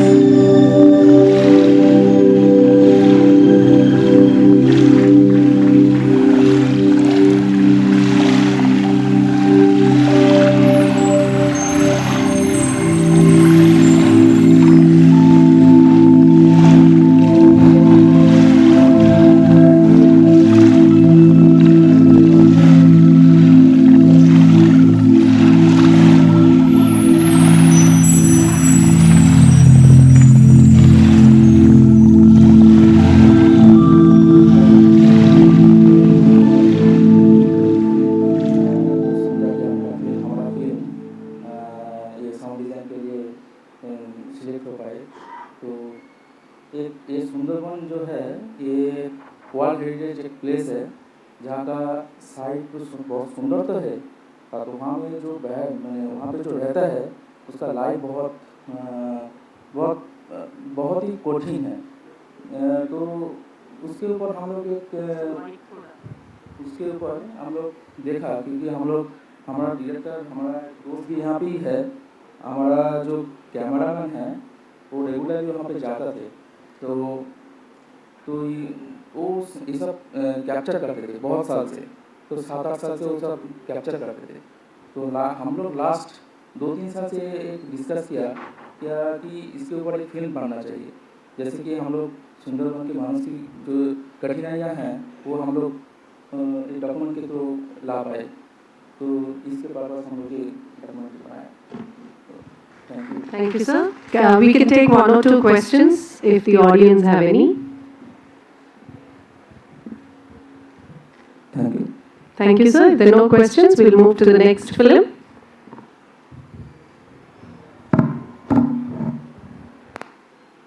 The next film on our list is Al-Zahrawi. We have the graphic artist of this film who was awarded the Best Visual Effects and Animation Award. This is a film in Urdu. Mr. Omar attained his bachelor's degree in fine arts in the year 2013 with a specialization in art education. From there, he went on to pursue his master's degree in visual effects and animation. He started his career in NDTV as graphic designer, and he worked on daily primetime show and many other shows like International Agenda, News Point, Hum Log, Cell Guru, etc. He joined Manu in 2019 as a producer, where he produced several educational video lessons for EMRC. This particular film, Al-Zahrawi, is a film that falls under the umbrella of Manu Knowledge series, where they have tried taking the audience through the life of this great man and how he became the father of surgery and one of the most prominent figures of the golden era of Islamic history. May I now request you to please screen the film?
तहजीब व सखाफत के इर्तिकाई सफ़र में इस्लामी उलूम व फ़नून ने बेमिसाल कारनामे अंजाम दिए हैं। नित नई इजादात, दरियाफ़ें, तहक़ीक़ व तदवीर और मेडिकल साइंस में पेशरफ्त का सिलसिला शानदार इस्लामी तहजीब व सखाफत से जा मिलता है, जिसे हम इंसानी तारीख़ के सुनहरे दौर से ताबीर कर सकते हैं। 10वीं सदी में अगर आप बात करेंगे 9 से 10 से 11 की शताब्दी जो है, सेंचुरी जो है, इसमें अहद वस्ता पीरियड हम मानते हैं इसको। और अहद वस्ता में ख़ास करके आप मशरक़ी दुनिया की बात करेंगे तो ये पीरियड में भी काफ़ी सखावती और साइंटिफिक रिसर्च हुए हैं। ये कारनामे और खिदमत बेहद वसी और शानदार हैं। आइए उस दौर की बेहद अहम शख्सियत के हालात ज़िंदगी से आपको वाकिफ कराते हैं, जो मौजूदा मेडिकल साइंस का एक अहम स्तून रहा है, जिसे दुनिया फादर ऑफ मॉडर्न सर्जरी से मौसूम करती है। जी हाँ, उसका नाम था अबुल कासिम इब्न अब्बास अज़हरावी। कुछ लोग उसे अल-मुकस्सिस के नाम से भी जानते हैं। अज़हरावी 936 को मदीनतुज़्ज़हरा में पैदा हुआ। यह शहर कर्तबा से नज़दीक अंदलस के इलाके में वाक़ है। अंदलस उस वक्त उमवी खलीफा का दारुल हुकूमत था और उलूम व फ़नून का मरकज़ बना हुआ था, जबकि पूरा यूरोप उस वक्त जिहालत की तारीकी में डूबा हुआ था। अज़हरावी के आबा व अजदाद हिजाज यानी सऊदी अरब के अल-अंसार कबीले से ताल्लुक़ रखते थे। अज़हरावी ने अज़हरा की इल्मी व फ़नी फ़िज़ा में अपनी इब्तिदाई तालीम मुकम्मल करने के बाद आला तालीम कर्तबा यूनिवर्सिटी से मुकम्मल की और कर्तबा में ही अपनी ज़िंदगी का बेशतर अरसा मुताला, तिब और जराही के ज़रिए अवामी खिदमत में गुजारा।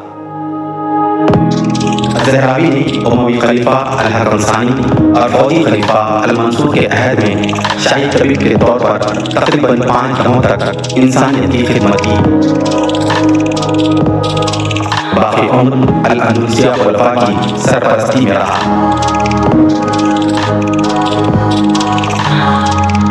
खुदा ने अज़हरावी को जिद्दत पसंद और इख्तियारी ज़हन के अलावा ज़बरदस्त क़ुव्वत मुशाहिदा से भी नवाजा था।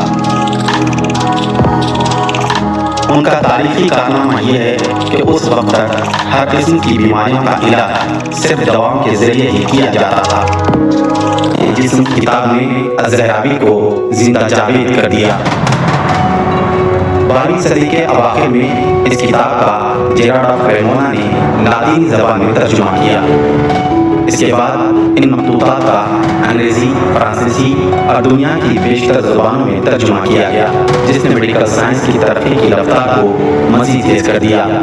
इसकी मानवियत का ये आलम रहा कि 18वीं सदी के अवाखिर तक यूरोप की बड़ी बड़ी जामियात में ये किताब तदरीस व तहक़ीक़ का बुनियादी माखज़ बनी रही।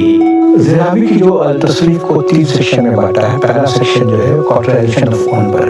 देखिए कॉटराइजेशन ऑफ फोन बड़ी इंपॉर्टेंट बात है कि आप उस वक्त वो सर्जरी कर रहे हैं कि आप काट करके निकाल के दूसरी जगह पर वो कर दे रहे हैं, तो वो एक उसका 56 है। 93 जख्मों पर, ये कैसे कैसे जख्म होते हैं, जख्म में कैसे इलाज कराया जाएगा, उसकी सर्जरी कैसे होगी, उस पर बात करना।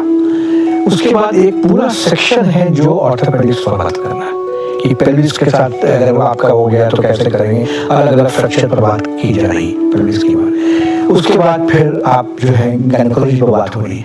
तो आप ये जान लीजिए कि ज़रावी क्या क्या कर रहे हैं।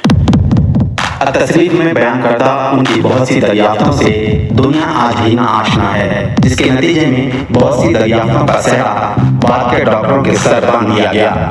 मिसाल के तौर पर मौजूदा दौर में कोशर मेथड जो सके हुए शामों के इलाज में इस्तेमाल किया जाता है, और बच्चे की पैदाइश में वाल्चर पोजीशन को तस्वीर में कई सालों पहले बयान कर दिया गया था। ये पहली ऐसी किताब है जिसमें हेमोफीलिया की मौरूसी फितरत को बयान किया गया है, जो खून में प्रोटीन की कमी की वजह से पैदा होता है। सदियों बाद लगता है कि ये आज ही की दरियाफ्त है।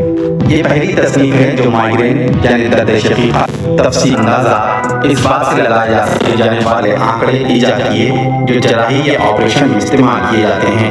इस तरह के कई आलात जराही ज़रावी से पहले किसी ने इस्तेमाल नहीं किए थे। ज़रावी पहला शख्स है जिसने मरहम पट्टी के लिए रुई का इस्तेमाल किया ताकि खून के बहाव को रोका जा सके, और टूटी हुई हड्डियों को सहारा देने के लिए भी रुई का इस्तेमाल किया। यही नहीं बल्कि दिमाग के ऑपरेशन के दौरान खोपड़ी से बहने वाले खून को कंट्रोल करने के लिए कॉटरी, मोम और अल्कोहल का भी इस्तेमाल किया। मसाने की पथरी पर उनकी तहकीक हैरत अंगेज है। ज़रावी ने पथरी के ऑपरेशन की तकनीक में बेहतरी पैदा की ताकि खतरा कम से कम रहे। उसने अलमेरविद नामी सुई ईजाद की जिसकी मदद से मसाने में मौजूद पथरी का पता लगाया जा सकता था। उन्होंने पहली बार मसाने की पथरी को निकालने के लिए जंबू फोर्सेप्स का इस्तेमाल किया, जिसकी मदद से पथरी को मसाने के अंदर ही रेजा रेजा कर दिया जाता है। ज़रावी को आँख के पपोटे यानी पलक की सर्जरी में भी खासी दिलचस्पी थी।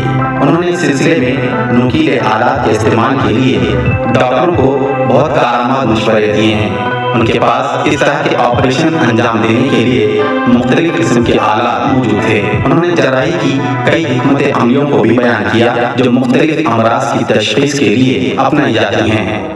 ज़रावी के नज़दीक मरीज के लिए माहौल और खुसूसी खुराक को बड़ी अहमियत हासिल है। उनका मानना था कि साफ सुथरा माहौल न सिर्फ मरीज की सेहतयाबी के लिए बल्कि सेहतमंद लोगों की तंदुरुस्ती की बका के लिए भी ज़रूरी है। उनके नज़दीक डॉक्टरों के लिए इंसानी नफ्सियात का इल्म बड़ी अहमियत का हामिल है। वो अपने मरीजों को ट्रैंक्विलाइजर्स दिया करता था जो हैजान और तनाव से निजात दिलाती थी। ज़रावी का ज़हीन और इख्तियारी क़ुव्वत की हामिल शख्सियत थी। दरियाफ्तों और कारनामों को बयान करना दरिया को पूजे में समूने के मुताबिक है। इस्लामी तारीख में हस्पानवी खुलाफा का दौर सुनहरा इसलिए नहीं कि कर्तबा की बुलंद बाला ऊंची को इमारतें उस दौर की आयनेदार हैं, बल्कि उस दौर को सुनहरा बनाने में अबुल कासिम इब्न अब्बास ज़रावी जैसी अबखरी शख्सियात के वो बेमिसाल कारनामे हैं जिनकी अहमियत और मानवियत को दुनिया आज भी तस्लीम करती है। बिलाशुबा अबुल कासिम ज़रावी जदीद जराही के मौजिद वो बानी हैं।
knowledge documentaries on scientific innovations and historical developments as well.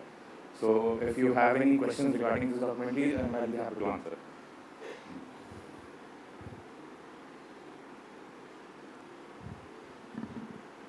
If there are no questions, we will move to the next film. Thank you, sir.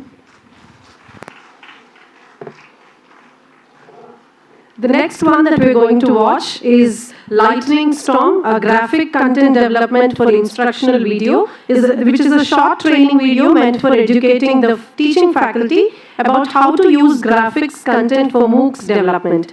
This is an anchor-based demonstration video where the anchor presents text enriched with multimedia content. The example of how lightning storms are produced is used for the demonstrative purpose. The video contains normal graphics, 2D and 3D animation. The training video will enable teachers with the possibility of using graphics and animation in the development of instructional videos. The graphic artist for this video is Mr. Anish KR. He is working as a graphic artist at the EMRC Center, University of Calicut. He's got more than 20 years of sound experience in multimedia tools, graphics, and animation. Anish won University Grants Commission National Award for Best Educational Graphics in 2006 for the program Laws of Motion produced by EMRC Calicut. So, may I request you to please play the movie?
Hi, today I'm standing in front of Hi, right now I'm standing in the EMRC studio.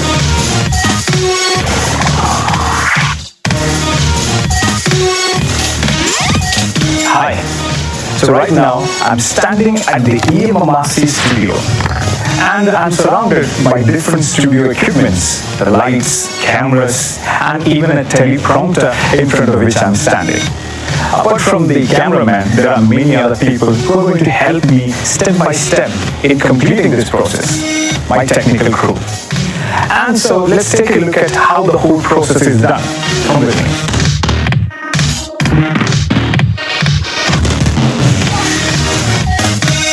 Multimedia instructional messages uses words and pictures that is intended to promote learning. The message reflects the idea that the purpose of the multimedia instructional messages are communications or presentations involving a teacher and a learner. The instructional part of the definition reflects the idea that the purpose of multimedia is to promote learning in the learner. The multimedia part of the definition reflects the idea that the multimedia instructional message is presented using both words and pictures.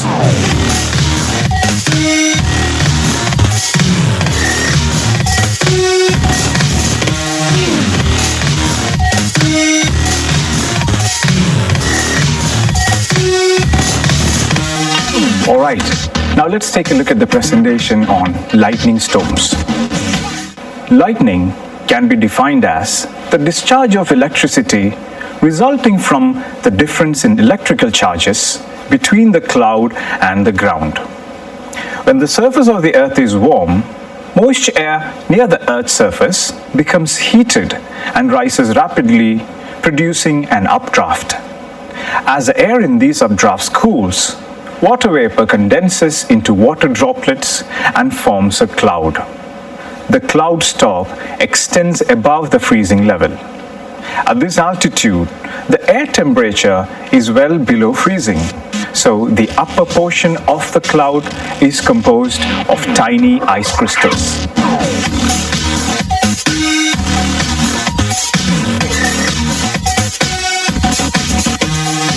So friends, what we just witnessed is a presentation of a 500-word passage. But the problem is, a student who watches this presentation might find it really difficult to comprehend the whole idea. More than that, in the researches done on the retention factor, it was found that students who read a 500-word passage, they do not actually perform well on tests of retention and transfer, even if they are given tests immediately after they finish reading the passage. So what we understand from this is that the time-honored traditional methods of presentation does not seem to work so well.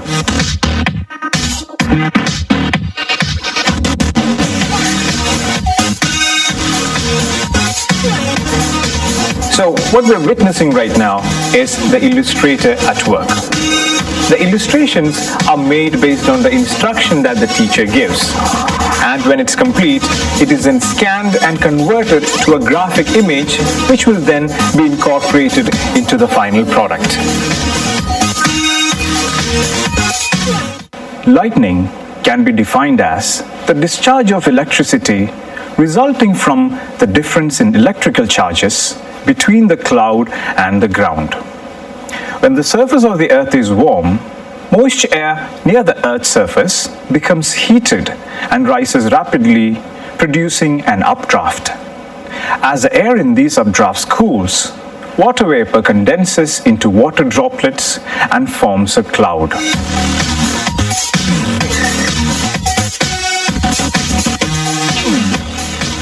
Air rises, water condenses, water crystals fall, wind is dragged downward, negative charges fall to the bottom of the cloud, the leaders meet, negative charges rush down, positive charges rush up.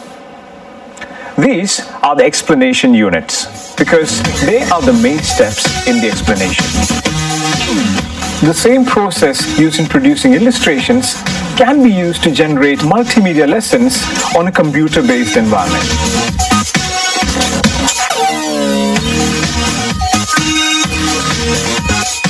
Lightning can be defined as the discharge of electricity resulting from the difference in electrical charges between the cloud and the ground.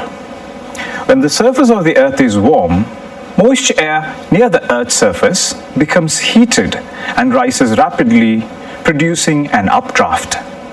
As the air in these updrafts cools, water vapor condenses into water droplets and forms a cloud. The cloud's top extends above the freezing level. At this altitude, the air temperature is well below freezing. So the upper portion of the cloud is composed of tiny ice crystals. Eventually, the water droplets and ice crystals in the cloud become too large to be suspended by updrafts.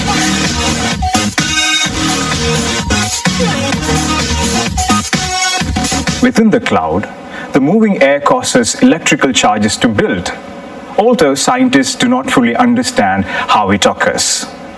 Most believe that the charge results from the collision of the cloud's light, rising water droplets and tiny pieces of ice against hail and other heavier falling particles.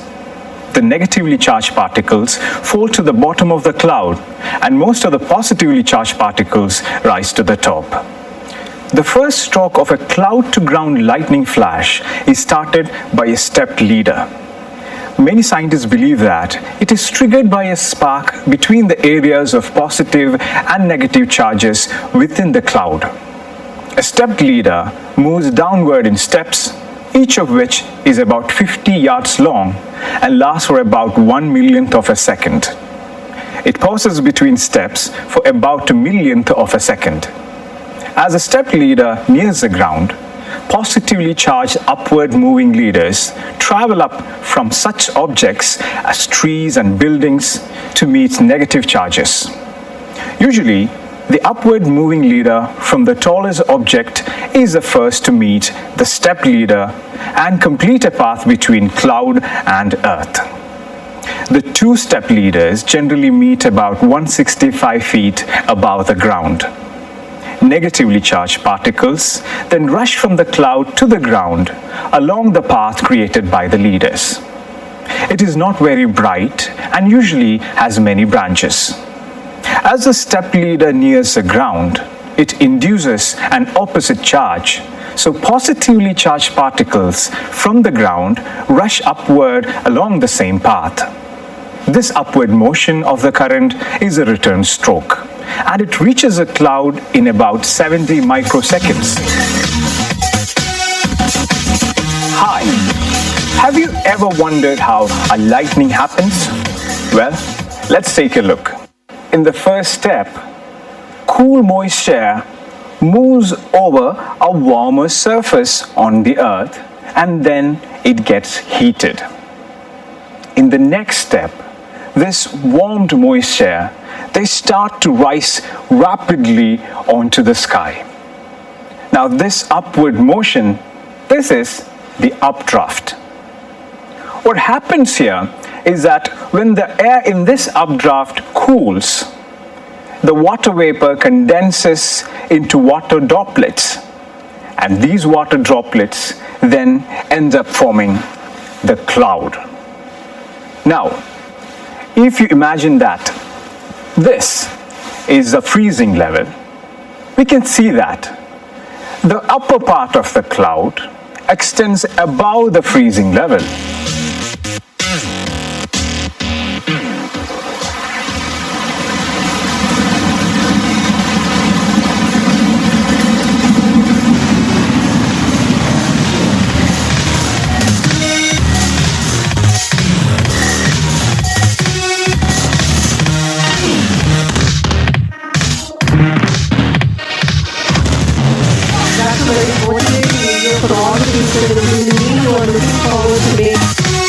Participate in the MOOCs and design some courses, I would straight away want to go for the 3D animation. Very interesting. May I now request Mr. Anish to please come on to the dais.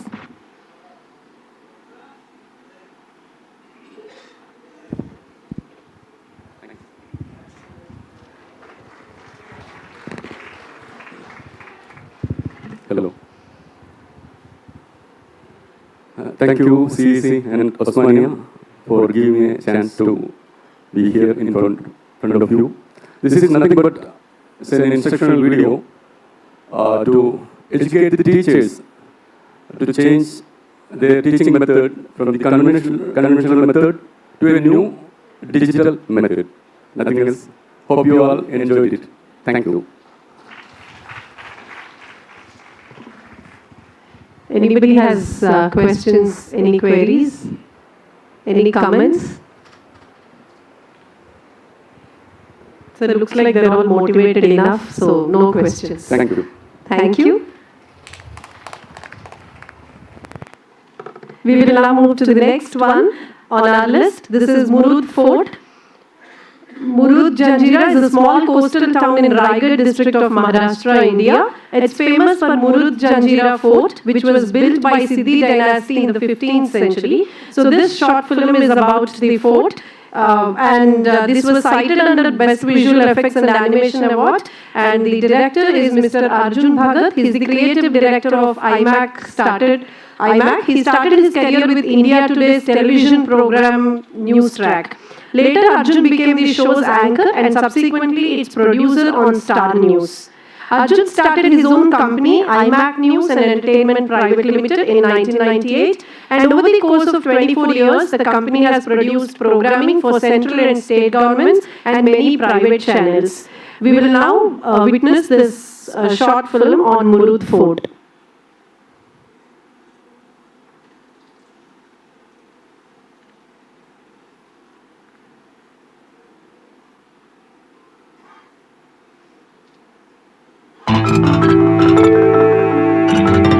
Across from Murud, about 1 kilometer into the sea, is the fort of Murud Janjira. It is built on a small island of solid volcanic rock, with architecture and engineering based on the rise and fall of sea levels through the seasons. What makes this fort distinctive is its strategic position in the middle of the water. From the top of the fort, the Siddhi rulers could track ships and thereby control ancient trade routes.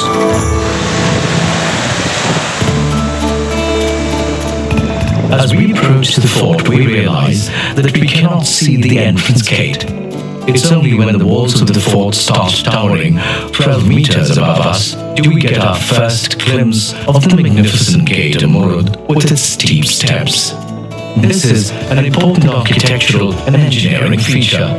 This feature alone addressed two critical aspects that would help protect the fort.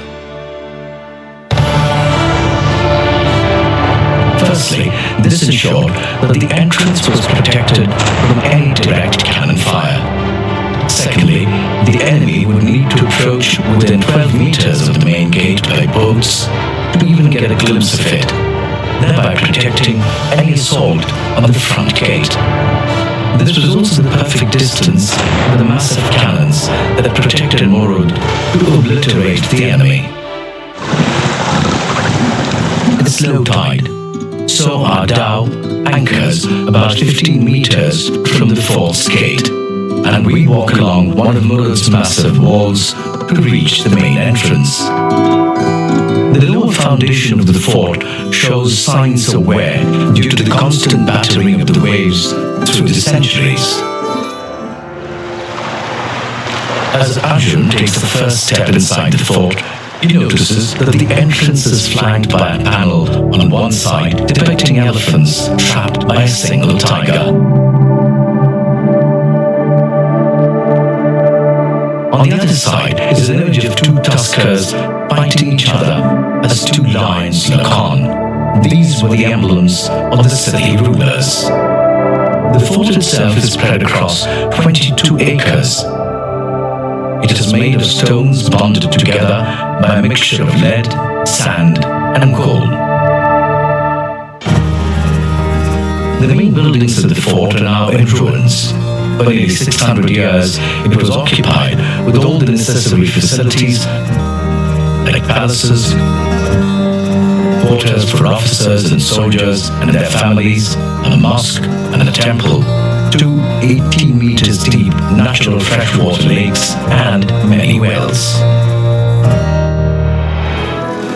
The architects and builders of Murud Janjiga carefully planned the layout of the fort after studying the daily rise and fall of tides. Ocean tides are the interchanging patterns of rise and fall of sea level compared to land level. In 1687, Sir Isaac Newton explained that ocean tides happen as a result of the gravitational attraction of the sun and the moon on the oceans of the earth.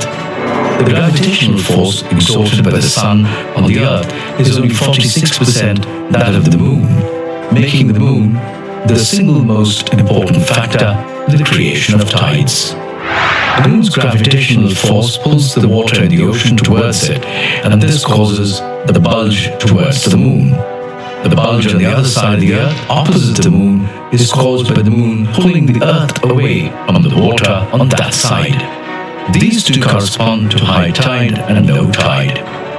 If you are on the coast and the moon is directly overhead, you should experience a high tide.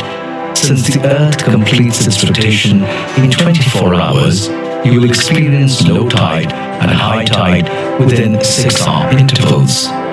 So after 6 hours, there will be first low tide, after 12 hours, second high tide, and after 18 hours, second low tide. These time intervals can change depending upon the location on Earth.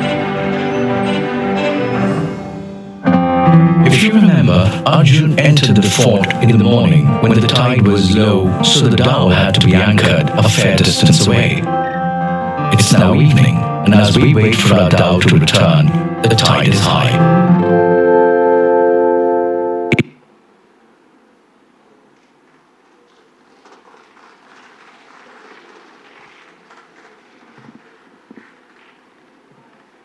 That was a very interesting journey to Murud Fort. May I now request Mr. Arjun Bhagat to please join us on the dais.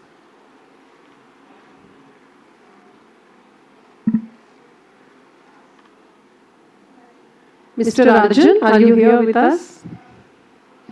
Okay.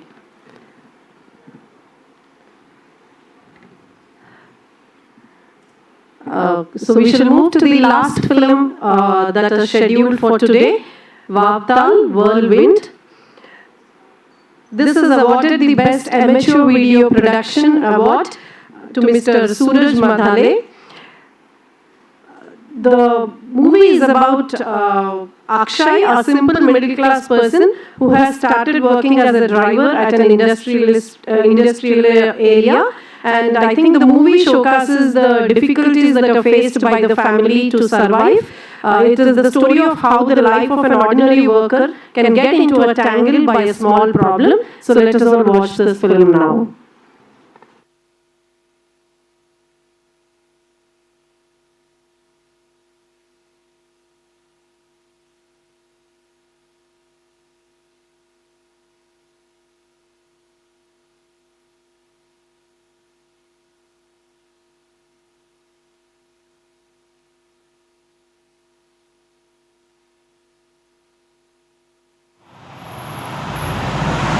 Akshay, saya san şöyle sigasın. Katanya bu kadar oldu. Ada tu apa? Apa itu kamu ni tak ada?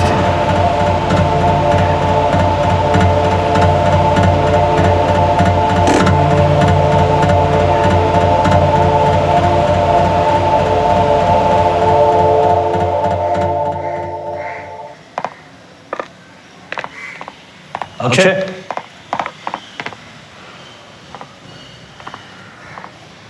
मी आज येत नाही आहे. ही file क्लायंटच्या ऑफिसमध्ये नेऊन दे. Location मी तुला WhatsApp करतो. बरं. आणि 4 वाजता माना आणि टिंकर घेऊन तुला मॉलला जायचं आहे. ठीक आहे.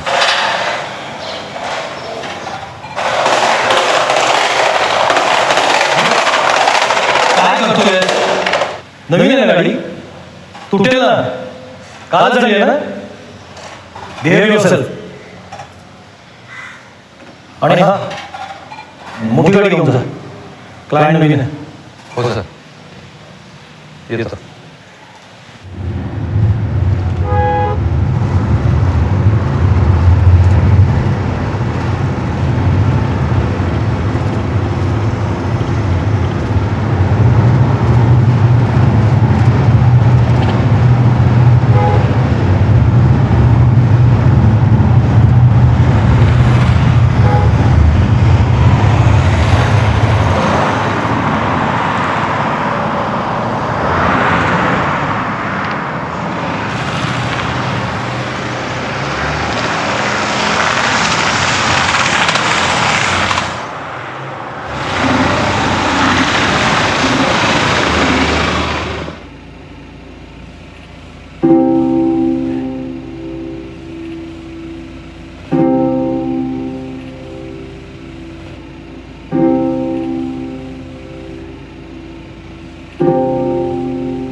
घरी झालं रे तुला बघून.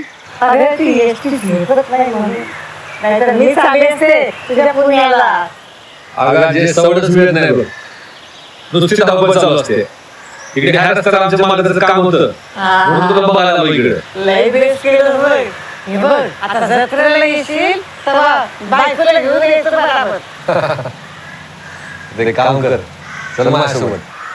खायचं पैसा आणि आराम करायचा. काका काका चिमणी बघा तुमच्या गाडीला काय केलं.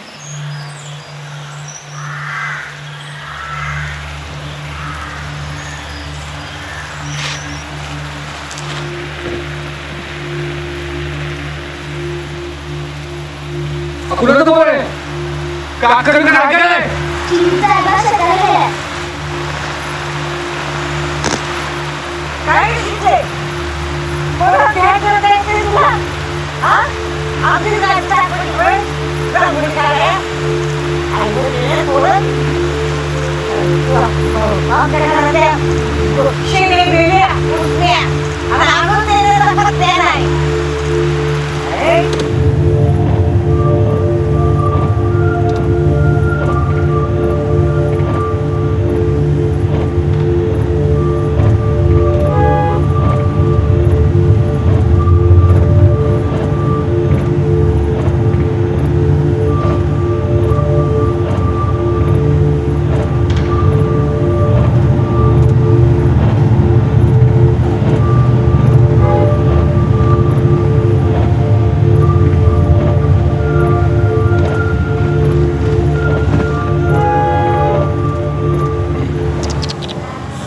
अरे इकडचं लग्न झालं की अच्छा. बरं जाऊ दे, तू टेन्शन घेऊ नको. मी रेहमान मिस्त्रीला बोललोय 25,000 होईल म्हणलं. 25 हो पण निघेल का स्क्रॅच. अरे निघेल. गेली 30 वर्ष झालं ते गाड्याला घेते होईल म्हणला. उधारीवर आता अर्जंट असं कुठं असतं होय. आता माझ्याकडे वाटत असतील बघ. दीपला विचारतोस का फोन करून विचार की ठेवलं तुला नाही म्हणायचं ती. बघ विचार. बरं विचार.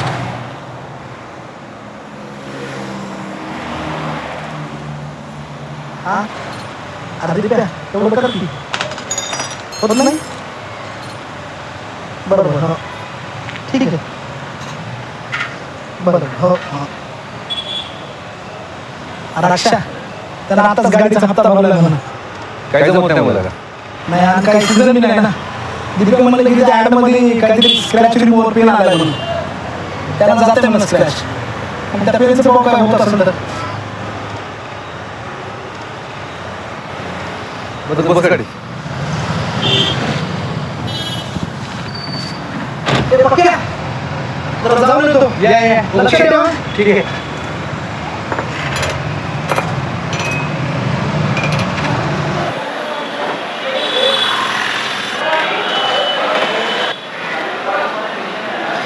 तुमच्याकडे स्क्रॅच रिमूव्हर केला आहे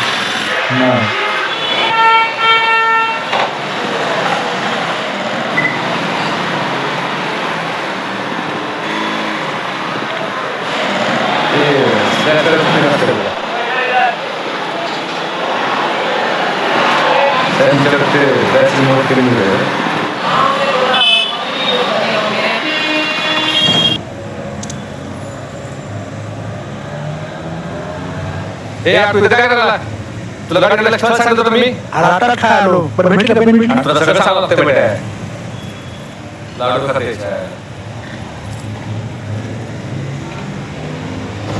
काय नाही भेटलं पेन मी.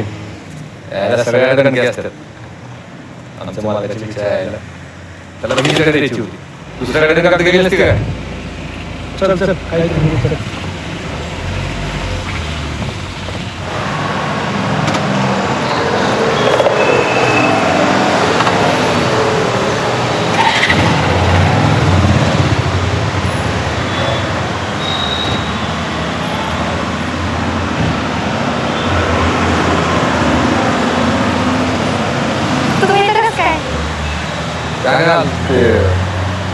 आजीकडे गेलो होतो. काय बरे गाडीला जर बाहेर जात असेल तर तिथे पोरांनी खेळता स्क्रॅच केला दारावर मागच्या दारावर. राजूला बोललो मी 20-25 मध्ये करून देतो म्हटलं. बघ की मला विचारून घ्या पैसे भेटतात. मागच्या वेळेला जे घेतलं होतं आपण ते भेटतच आपल्याला नाकीनऊ झालं होतं आणि आता परत उसणं नकोच. आपण दुसरीकडून बघू ना.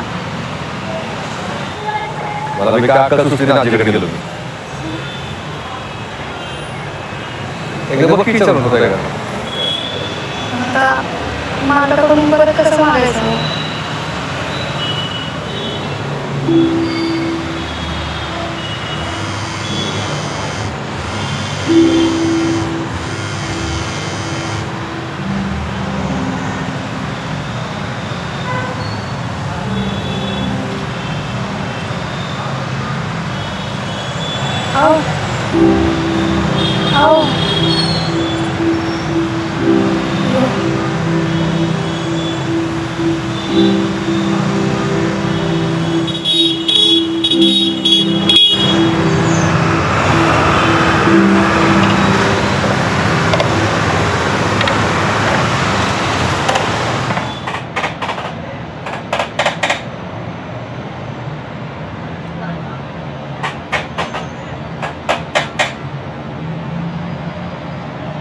नाही जमणार.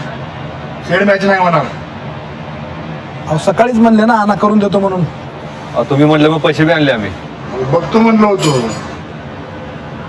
करा ना साहेब काहीतरी बघा की प्लीज. हो एवढ्याचा स्क्रॅच काढायला अख्खा दरवाजा करावा लागेल. 2-3 दिवसाचं काम आहे. 2 तासात कसं होईल. त्याची कॉम्प्युटर केलं. अहो शिवायला जायचं जास्तच पाठवून बसायचं. गप कंपनीत घेऊन जावा. कडे सलीम हो रहमान भाई ऐका ना. हो करा काय कसं काम 2 दिवसाचं काम आहे.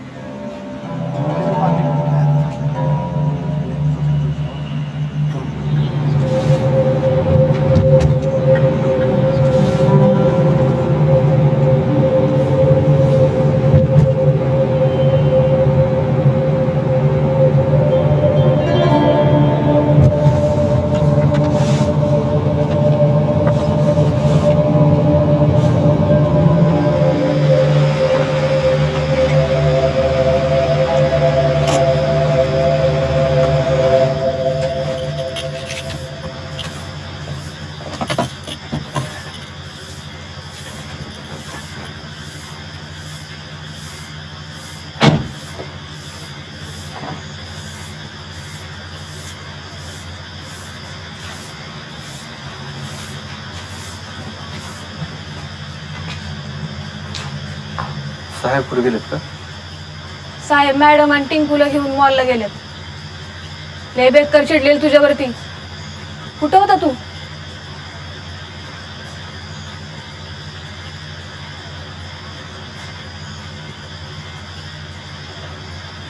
चावी दे.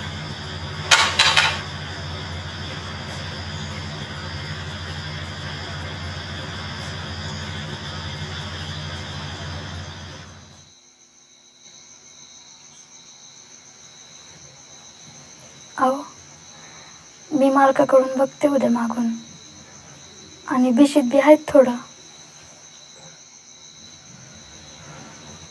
बघू त्याला वाटल्यास गाडी विकू आपली.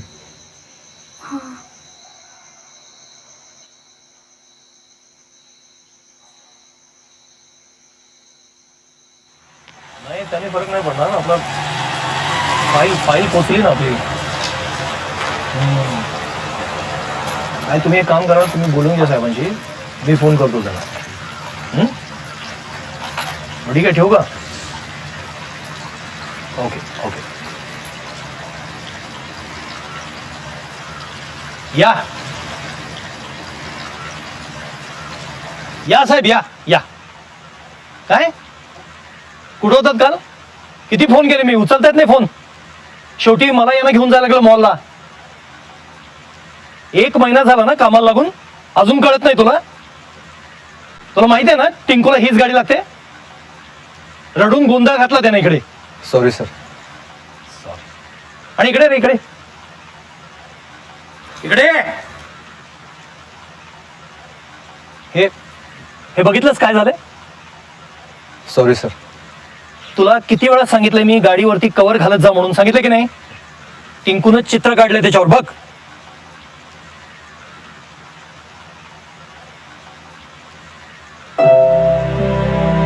तुला इतक्यांदा सांगितलं गाडी कव्हर करत जा, कव्हर घालत जा गाडीला, सांगितलं की नाही?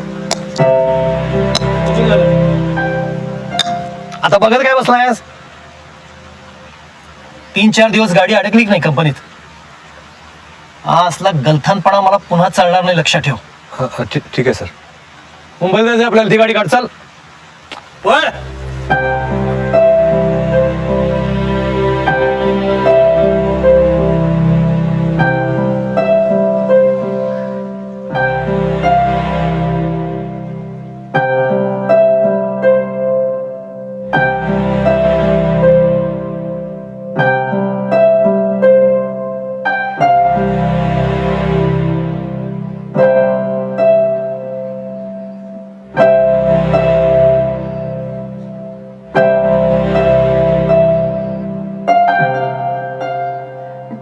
So that was indeed a very nice closing impact that we have. So from the director's version, this movie is all about how children can bridge the gap of classism. Very interesting. May I now request Mr. Suraj Madhale, if you're with us, can you please join us on the dais?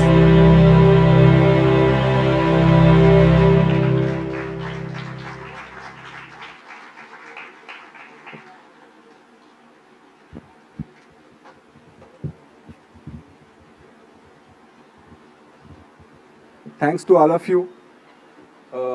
ये मेरी FTI की final film है, exercise film है. यानी कोई भी film बनाने के टाइम पे, यानी FTI के बाद मैंने 2 फीचर फिल्म बनाई है, अभी पोस्ट प्रोडक्शन में है वो. लेकिन ये फिल्म बनाने के टाइम पे मेरे दिमाग में ये नहीं था कि FTI की फिल्म कांस में जाती है, बर्लिन में जाती है, लेकिन मुझे कोई मास्टरपीस नहीं बनाना था.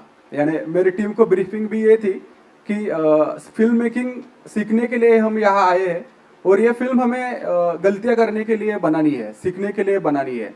तो वही एक प्योर एफर्ट था. फिल्म बनाने की कोशिश कर रहे थे, सीखने की कोशिश कर रहे थे, तो उसमें ये सब कुछ बना है. और film comes with your life. यानी मेरे साथ ये इंसिडेंट हुआ था. तो मेरे पास BMW नहीं है, अल्टो है पुरानी. तो मैं मेरी नानी के पास गया था और नानी का नाम मेरा शांताबाई है. तो कुछ टाइम के बाद मैं बाहर आया तो गाड़ी पे लिखा था कि शांताबाई. उस टाइम मराठी में गाना बहुत फेमस हो गया था शांताबाई, तो ऐसे बड़े इसमें से ऐसे शांताबाई लिखा था. लेकिन वो देख के मुझे कुछ प्रॉब्लम नहीं हुआ क्योंकि ऑलरेडी मेरे गाड़ी पे 100 स्क्रैचेस थे. लेकिन वो सीड मेरे दिमाग में एक बैठ गया. और जब ये हुआ कि अगर ये गाड़ी अल्टो नहीं होती, खटारा अल्टो नहीं होती, BMW होती या मर्सिडीज होती, तो उसका क्या होता. और दूसरी बात ये मेरी खुद की नहीं होती तो क्या होता. तो एक जम दिमाग में था. और फिर क्लासिज्म की थेरीज हम पढ़ते हैं तो मुझे यही लगता है कि दुनिया में सब जो डिफरेंसेस है वो सब हम अडल्ट लोगों के दिमाग में है. हम कल्चर्ड होते हैं अपने पूरे दुनिया के थॉट्स एंड प्रोसेस और फिलोसॉफी से. तो मुझे लगता है कि ये चीज़ इक्वालिटी एक ही जगह होती है जो बच्चों में है. उनके दिमाग में कुछ कल्चर नहीं किया है हमने, कुछ दिया, इनपुट्स दिए नहीं है. तो जिस बच्ची ने वो उस गाड़ी पे स्क्रैच किया था उसको पता नहीं है कि उसकी वैल्यू क्या है. मटेरियलिज्म में वो BMW है, वो कितने लैक्स की है. और जो इंडस्ट्रियलिस्ट बॉस है उसकी बेबी ने उसको इनकम्प्लीट एक स्क्रैच को फ्लावर बना दिया. तो उसको भी पता नहीं कि मेरे बाप के पास कितना पैसा है, उसको कितनी प्रॉपर्टी है और ये BMW कितने की है. तो एक सिंपल ये चीज़ था कि एक वर्कर और बॉस की लाइफ, एक छोटी सी चीज से एक वर्कर की लाइफ में क्या प्रॉब्लम हो सकता है. और वो एक प्रॉब्लम स्टेटमेंट है इनइक्वालिटी. और इनइक्वालिटी क्या है तो बच्चे हैं, यही कहने की कोशिश कर रही थी. Thank you. That's wonderful how simple real-time experiences can be made into masterpieces. Very nice, Mr. Suraj. We can take 1 or 2 questions. Yeah, there's one question there.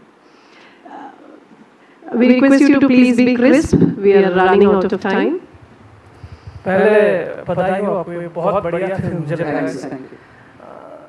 वैसे फिल्म के दौरान में तो बहुत अच्छा फिल्म है, और आपका एक सीन है जो देख के मुझे एक फिल्म का याद आ गया, पति दंदी सत्यजीत राय का। आई होप आपने भी देखा होगा। वो जो आपका सीन है जो वो क्रैचेस रिमूव करने के लिए दुकान घूमता है, तो वो एक सीन है पति दंदी में जिसमें इंटरव्यू देने जाते हैं और उसका पैंट फट जाता है और वो हर दुकान में खोजते हैं कि कहाँ उसको सिलाई करे। तो वो याद आ गया आपको फिल्म देख के, और कैमरा एंगल भी most of the team same है। सो आपका फिल्म लिंक हो गया मेरे और किसी मास्टरपीस फिल्म के साथ। Thank you. एक्चुअली मैंने भी देखी नहीं थी ये फिल्म और प्रतिद्वंदी, लेकिन अच्छी बात है कि सत्यजीत रे सर के साथ अगर वो लिंक हो रहा है तो मुझे अच्छा ही लगेगा कि इतना बड़ा नाम।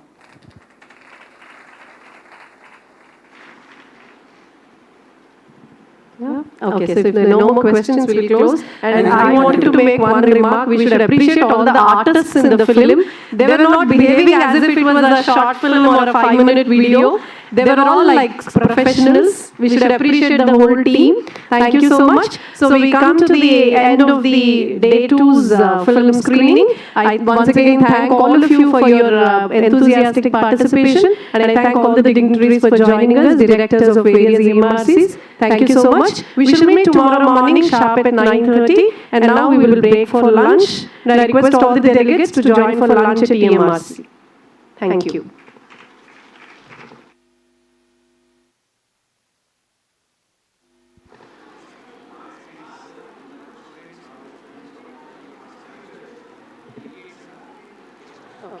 So all the students will move to EMRC for lunch, and all the delegates will move to the guest house.